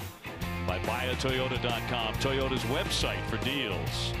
And by Sullivan Tire and Auto Service. Red Sox with an 8-7 lead here in Toronto in game 1 of this 3-game series. Going to be seeing a lot of the Blue Jays here in the coming days. Our game summary brought to you by Xfinity. Kelly only lasted a little over 3 innings. He gave up a grand slam. Brock Holt got that all back on one swing, his own grand slam. Big Papi with a nice night, 2 for 3, 2 RBIs. Donaldson with a grand slam and 1 for 4 tonight. Stroman gone after just 5 1/3. And here comes Koji. See the numbers last year for Koji: 43 games, 2.23 ERA. Second appearance of this season for Uehara. Justin Smoke will hit for Barney to begin the bottom of the 8th inning.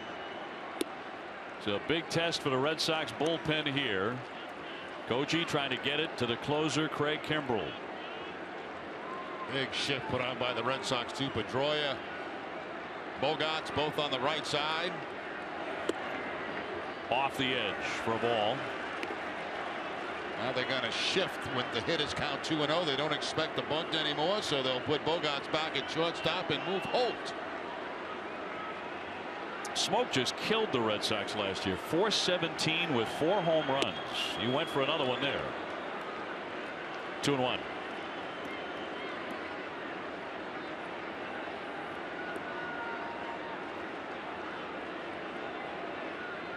Pilar on deck, and then Donaldson. That just missed. So the count 3-1. That means the Red Sox pen is going to have to go through the deadly part of their lineup to seal up a win tonight. No matter what. 3-1 pitch. Foul back.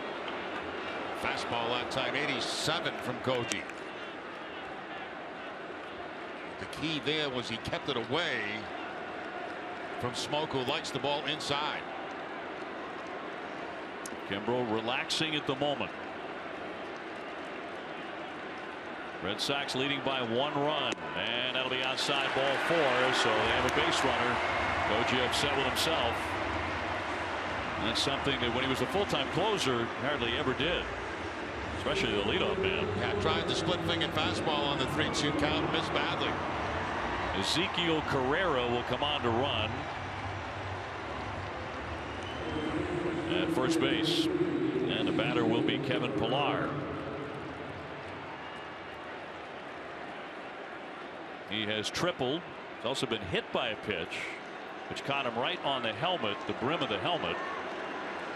He has scored twice. It was a very different game when Joe Kelly hit him on the helmet with a pitch in the 4th inning. So let's see if they send Carrera here.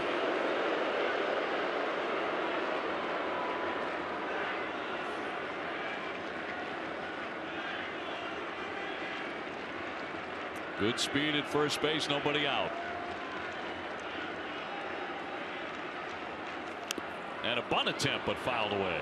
That's a little bit of a surprise when you're working with this part of the batting order at this stage of the game. I know they're 1 run down, trying to get a man in a scoring position, but there are other options to do that, especially with the way these guys can hit the ball out of the ballpark.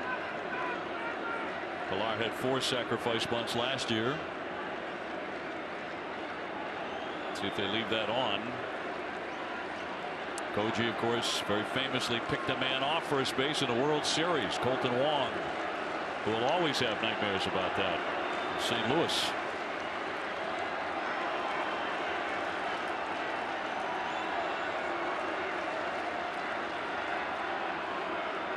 And he steps off the rubber. 2013, once he became the full-time closer, Koji was pretty much unhittable.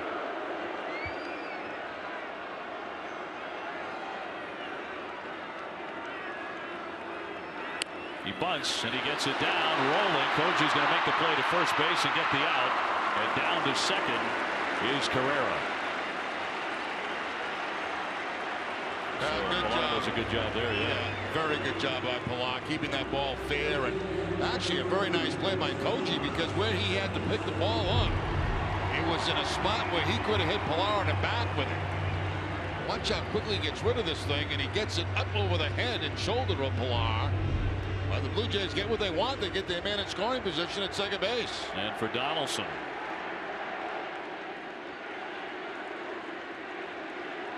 He was presented his American League MVP award from last year before tonight's game to about a 90-second standing ovation.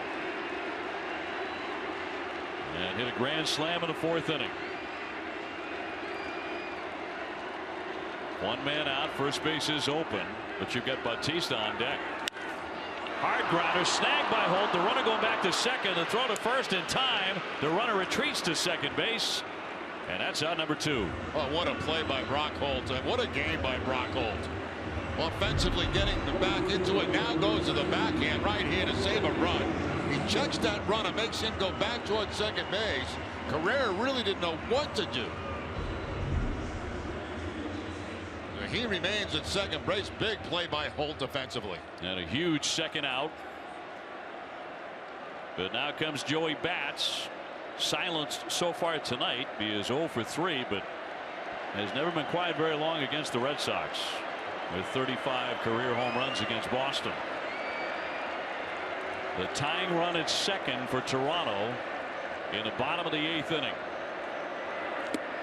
What a swing there, but he comes up empty for strike 1. Split finger fastball from Uehara. First pitch off speed.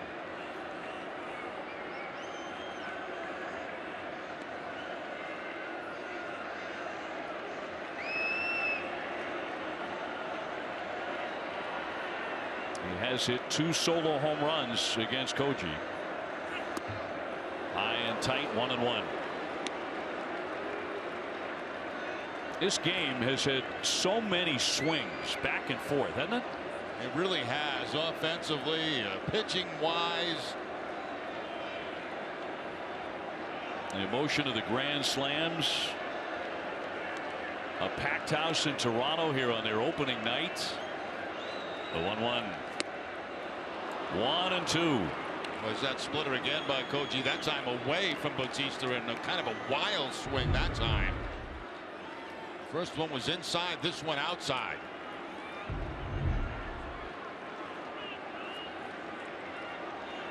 Koji trying to get it to the 9th inning, and the Red Sox still in front. Runner leading at second. Swinging a grab. Oh, backhanded by Koji. And the underhand toss. He gets it there. And the Red Sox go to the 9th, leading 8-7. 2 outstanding defensive plays. One by Holt, the other by Koji. 8-7 Red Sox.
Red Sox Game Day Live, presented by DCU. TC, Jim Rice, Steve Lyons will preview Rick Porcello's first start of 2016 DCU, Digital Federal Credit Union. What can DCU save you? On the topic of saves, how about that stab by Koji moments ago with a runner in scoring position? Great play by Uehara on a ball that was headed up the middle. And, you know, if it gets by Koji, though, Pedroia would have had that ball because he was holding the runner at second on very close. But Koji's able to make the play going to his backhand. But look where Pedroia is. See, if that ball gets by him, Dustin still has his chance at it. But Koji takes care of it himself and gets out of the jam. I didn't like that inning for the Blue Jays when they sacrificed. I thought that was a gift for the Red Sox. Yeah, I know that bothered you. In terms of strategy, anyway. Joe Biagini is the pitcher. A little chopper by Bogarts to third, and that's Russell Martin, who just moved from behind the plate to third base. Not the first time he's ever been there. He's played 18 games with the Pittsburgh Pirates, but he's a really fine athlete.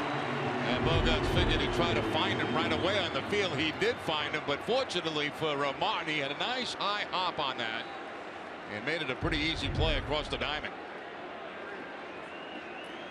Now he's really in an awkward spot at shortstop. Yeah, Josh Toley's the new catcher, with Martin moving to third, but now into the shortstop hole. Biagini at AAA last year. He's out of the University of California, Davis. Here's Big Poppy. He looks at a strike at 95, so this guy throws hard. David with another good night at the plate. An RBI double, an RBI single. He's also walked and scored. Red Sox leading 8-7 in the ninth inning.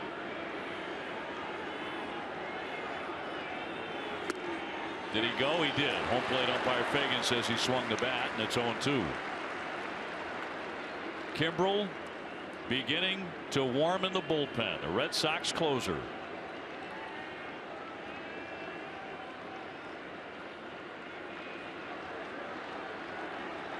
He pitched on opening day, but it was not a save situation. Bounced up there to Big Poppy. Well, to this point in the game, the Red Sox bullpen has totally outpitched the bullpen of the Blue Jays.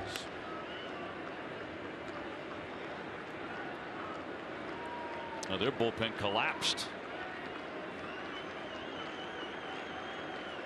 Huge night for Tazawa to pitch so well against Toronto. The 1-2. Waved down and missed, and David goes down swinging. 2 down in the Sox ninth. The Red Sox leading 8-7. Ortiz chasing a pitch that time that may have been down and out of the strike zone. They want the fastball away. It stays down and way out of the strike zone that time. You don't see Ortiz usually chase pitches that far out of the zone. Biagini with his first career strikeout. Now Hanley Ramirez. Multi-hit game for Hanley. He's 2 for 4, now 6 for 12 on the season. Nobody on base, 2 down. The good news is the Red Sox bullpen got through Donaldson and Bautista in the 8th inning, but Kimbrel will face Encarnacion right off the bat, then Tulowitzki, who both have outstanding power. So it's going to be a battle. Here's the 1-0. 2-0. Kimbrel last year 59 innings, 87 strikeouts. Encarnacion thinking about what is to come in the bottom of the ninth against Kimbrel. It's a fastball missing at 95. Well, according to the umpire, it missed. Yeah, and once again, the pitch that probably should have been a strike, but a good pitch from Ramirez to lay off because to count 2-0, he's looking middle in. Well, 3-0 on Hanley. Let's see what he does here. He's taking all the way, and that's a strike.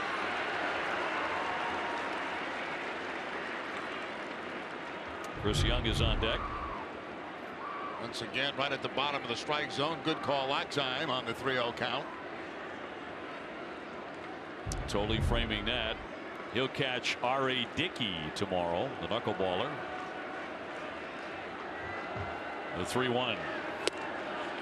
Strike 2.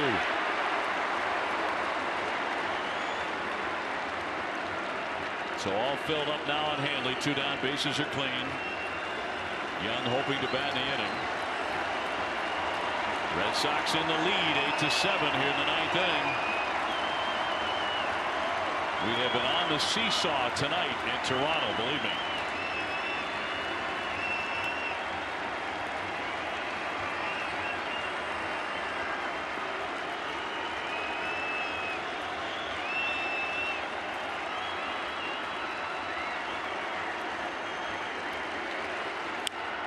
He spoiled that one by chopping a foul. NESN is looking for youth baseball and softball teams to be a live studio audience for NESN Clubhouse this season. You can visit NESNClubhouse.com and click on studio audience to enter your son or daughter's team.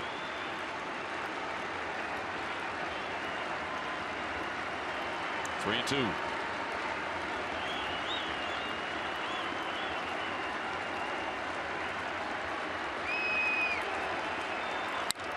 Ground ball routinely hit to Tulowitzki. Side retired. That's all for the Red Sox. Kimbrel is ready. The Red Sox closer in his first save opportunity coming up.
Fund again this year. Bob will donate $1,000 to the Jimmy Fund for every game saved this season.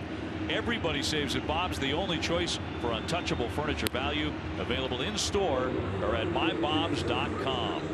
But a closer is on. Craig Kimbrel, the 27-year-old from Huntsville, Alabama, being called on to lock up what would be a terrific win for the Red Sox. They were down 7-2 in this game. They have rallied to have the lead. The bullpen has been sensational. The bullpen has been excellent for the Red Sox, going back all the way to the 5th inning. However, Encarnacion will lead it off. He hit 39 home runs last season for Toronto. He's driven in 1 run tonight. He's 1 for 2 with a walk and a sac fly, and he will take low for ball 1. 98 to get started on the radar gun. Kimbrel with a dominating, explosive, big-time four-seam fastball, a curveball. Some call it more of a slider.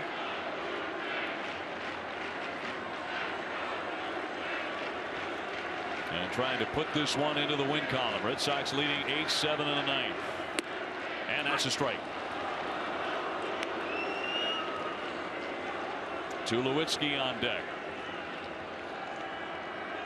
Holt very close to the line at third base, so trying to prevent the 2-base hit if the ball is pulled by Encarnacion. Ramirez off the line at first. 2-1. Kimbrel's best season, well, he's had a number of sensational seasons, but it was probably his 50 save season in 2013. He had a 1.21 ERA with Atlanta. He was the National League Rookie of the Year in 2011. The 2-1 to Encarnacion, and he jerked that a bit. Now 3-1. Trying to keep everything away from Encarnacion here in this at bat. Trying to stay away from his power. Falling behind, 3 balls, 1 strike, overthrowing the last couple of fastballs. A walk would put the tying run on.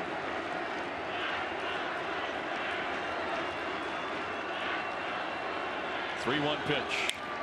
Popped him up. Into right, along the line, Betts with plenty of time, and Mookie makes the grab. 1 man out. And Tulowitzki up next. Got a dangerous hitter there. Big time dangerous hitter. Tulowitzki tonight 0 for 3. Against Kimbrel, 2 for 3 with a pair of singles.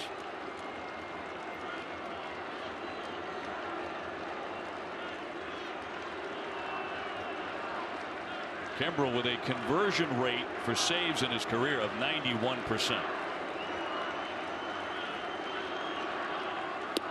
He starts him off with a breaking ball. That's that hot slider you were talking about. He starts it right at him, and it picks up the inside corner. First one that he's thrown in the game tonight. Everything was fastballs to Encarnacion. That time the hard slider. The 0-1. Another one for strike 2. Now you go up there expecting 98, and you get 2 breaking balls, and you find yourself down in the count 0-2. Saunders on deck. Base is empty, 1 away.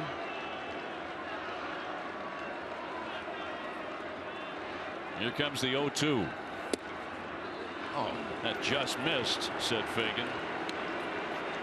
99 miles an hour. I got to tell you, the strike zone tonight has been terrible. That looked like a great pitch. That's a great pitch. That's a pitcher's pitch. 1-2. Fouled back out of play. And if you don't get those kind of pitches at the big league level, you're not going to have much success. There's no reaction whatsoever from Kimbrel. Red Sox with an 8-7 lead here in the bottom of the 9th inning after a wild rally to get here. Been some ball game. The 1-2. Looked like he went, and he did. A swing and a miss according to home plate ump, and that is strike 3, and there are 2 down. Now Kimbrel going to the breaking ball again, completely fooling Tulowitzki. Again, respecting that 98-99. There's that breaking ball off the plate. Nice job by Hannigan to block that and not allow it to go back to the backstop. And you can see right there, clearly a swing by Tulowitzki, and Hannigan did a really nice job. Might go overlooked right there, but saved the guy from going to first base. Indeed. So 2 down. Red Sox trying to cap this rally with a wonderful performance from the bullpen, and that's outside ball 1 on Saunders. Remember when Kelly was knocked out of the game, it was the 4th inning, and he hadn't gotten anybody out. So the Red Sox are trying to go from the 4th all the way to the 9th without allowing a run. All on the bullpen. High fly down the right field line, but foul. That's going to keep on sailing. On out of play. The bullpen tonight, Jerry, has allowed 2 hits for the Red Sox. They have been outstanding in this game. And you know, the guy that you really worried about was Tazawa. That was a big inning for him in the 7th inning to get a 1-2-3 inning. Noe Ramirez started it. Matt Barnes, Junichi Tazawa, Koji, Kimbrel, all pitching very, very effectively. 1 ball, 1 strike on Saunders. Waved at and missed, and 1 more strike to get. Is that slider again, that very hard slider, and against a left-handed hitter, when you go down and in like that, they just lose sight of it. It looks good, and then it's gone.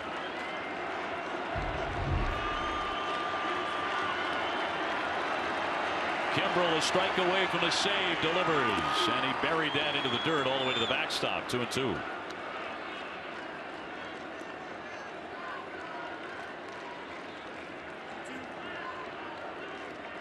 Barnes very effective out of the pen as well. I mean, everybody's been tough for the Red Sox tonight.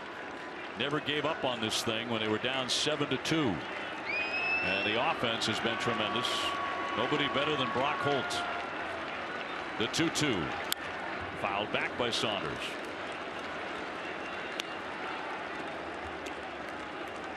Brock Holt driving in 5 runs in this game as Martin waits on deck.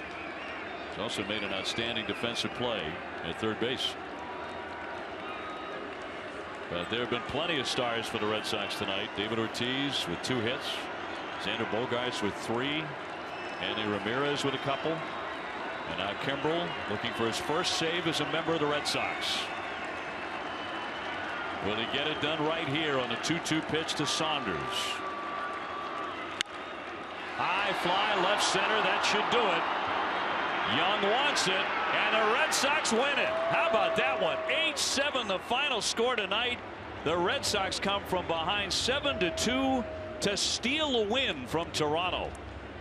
Brock Holt with a grand slam, and TC, the Red Sox win a thriller tonight.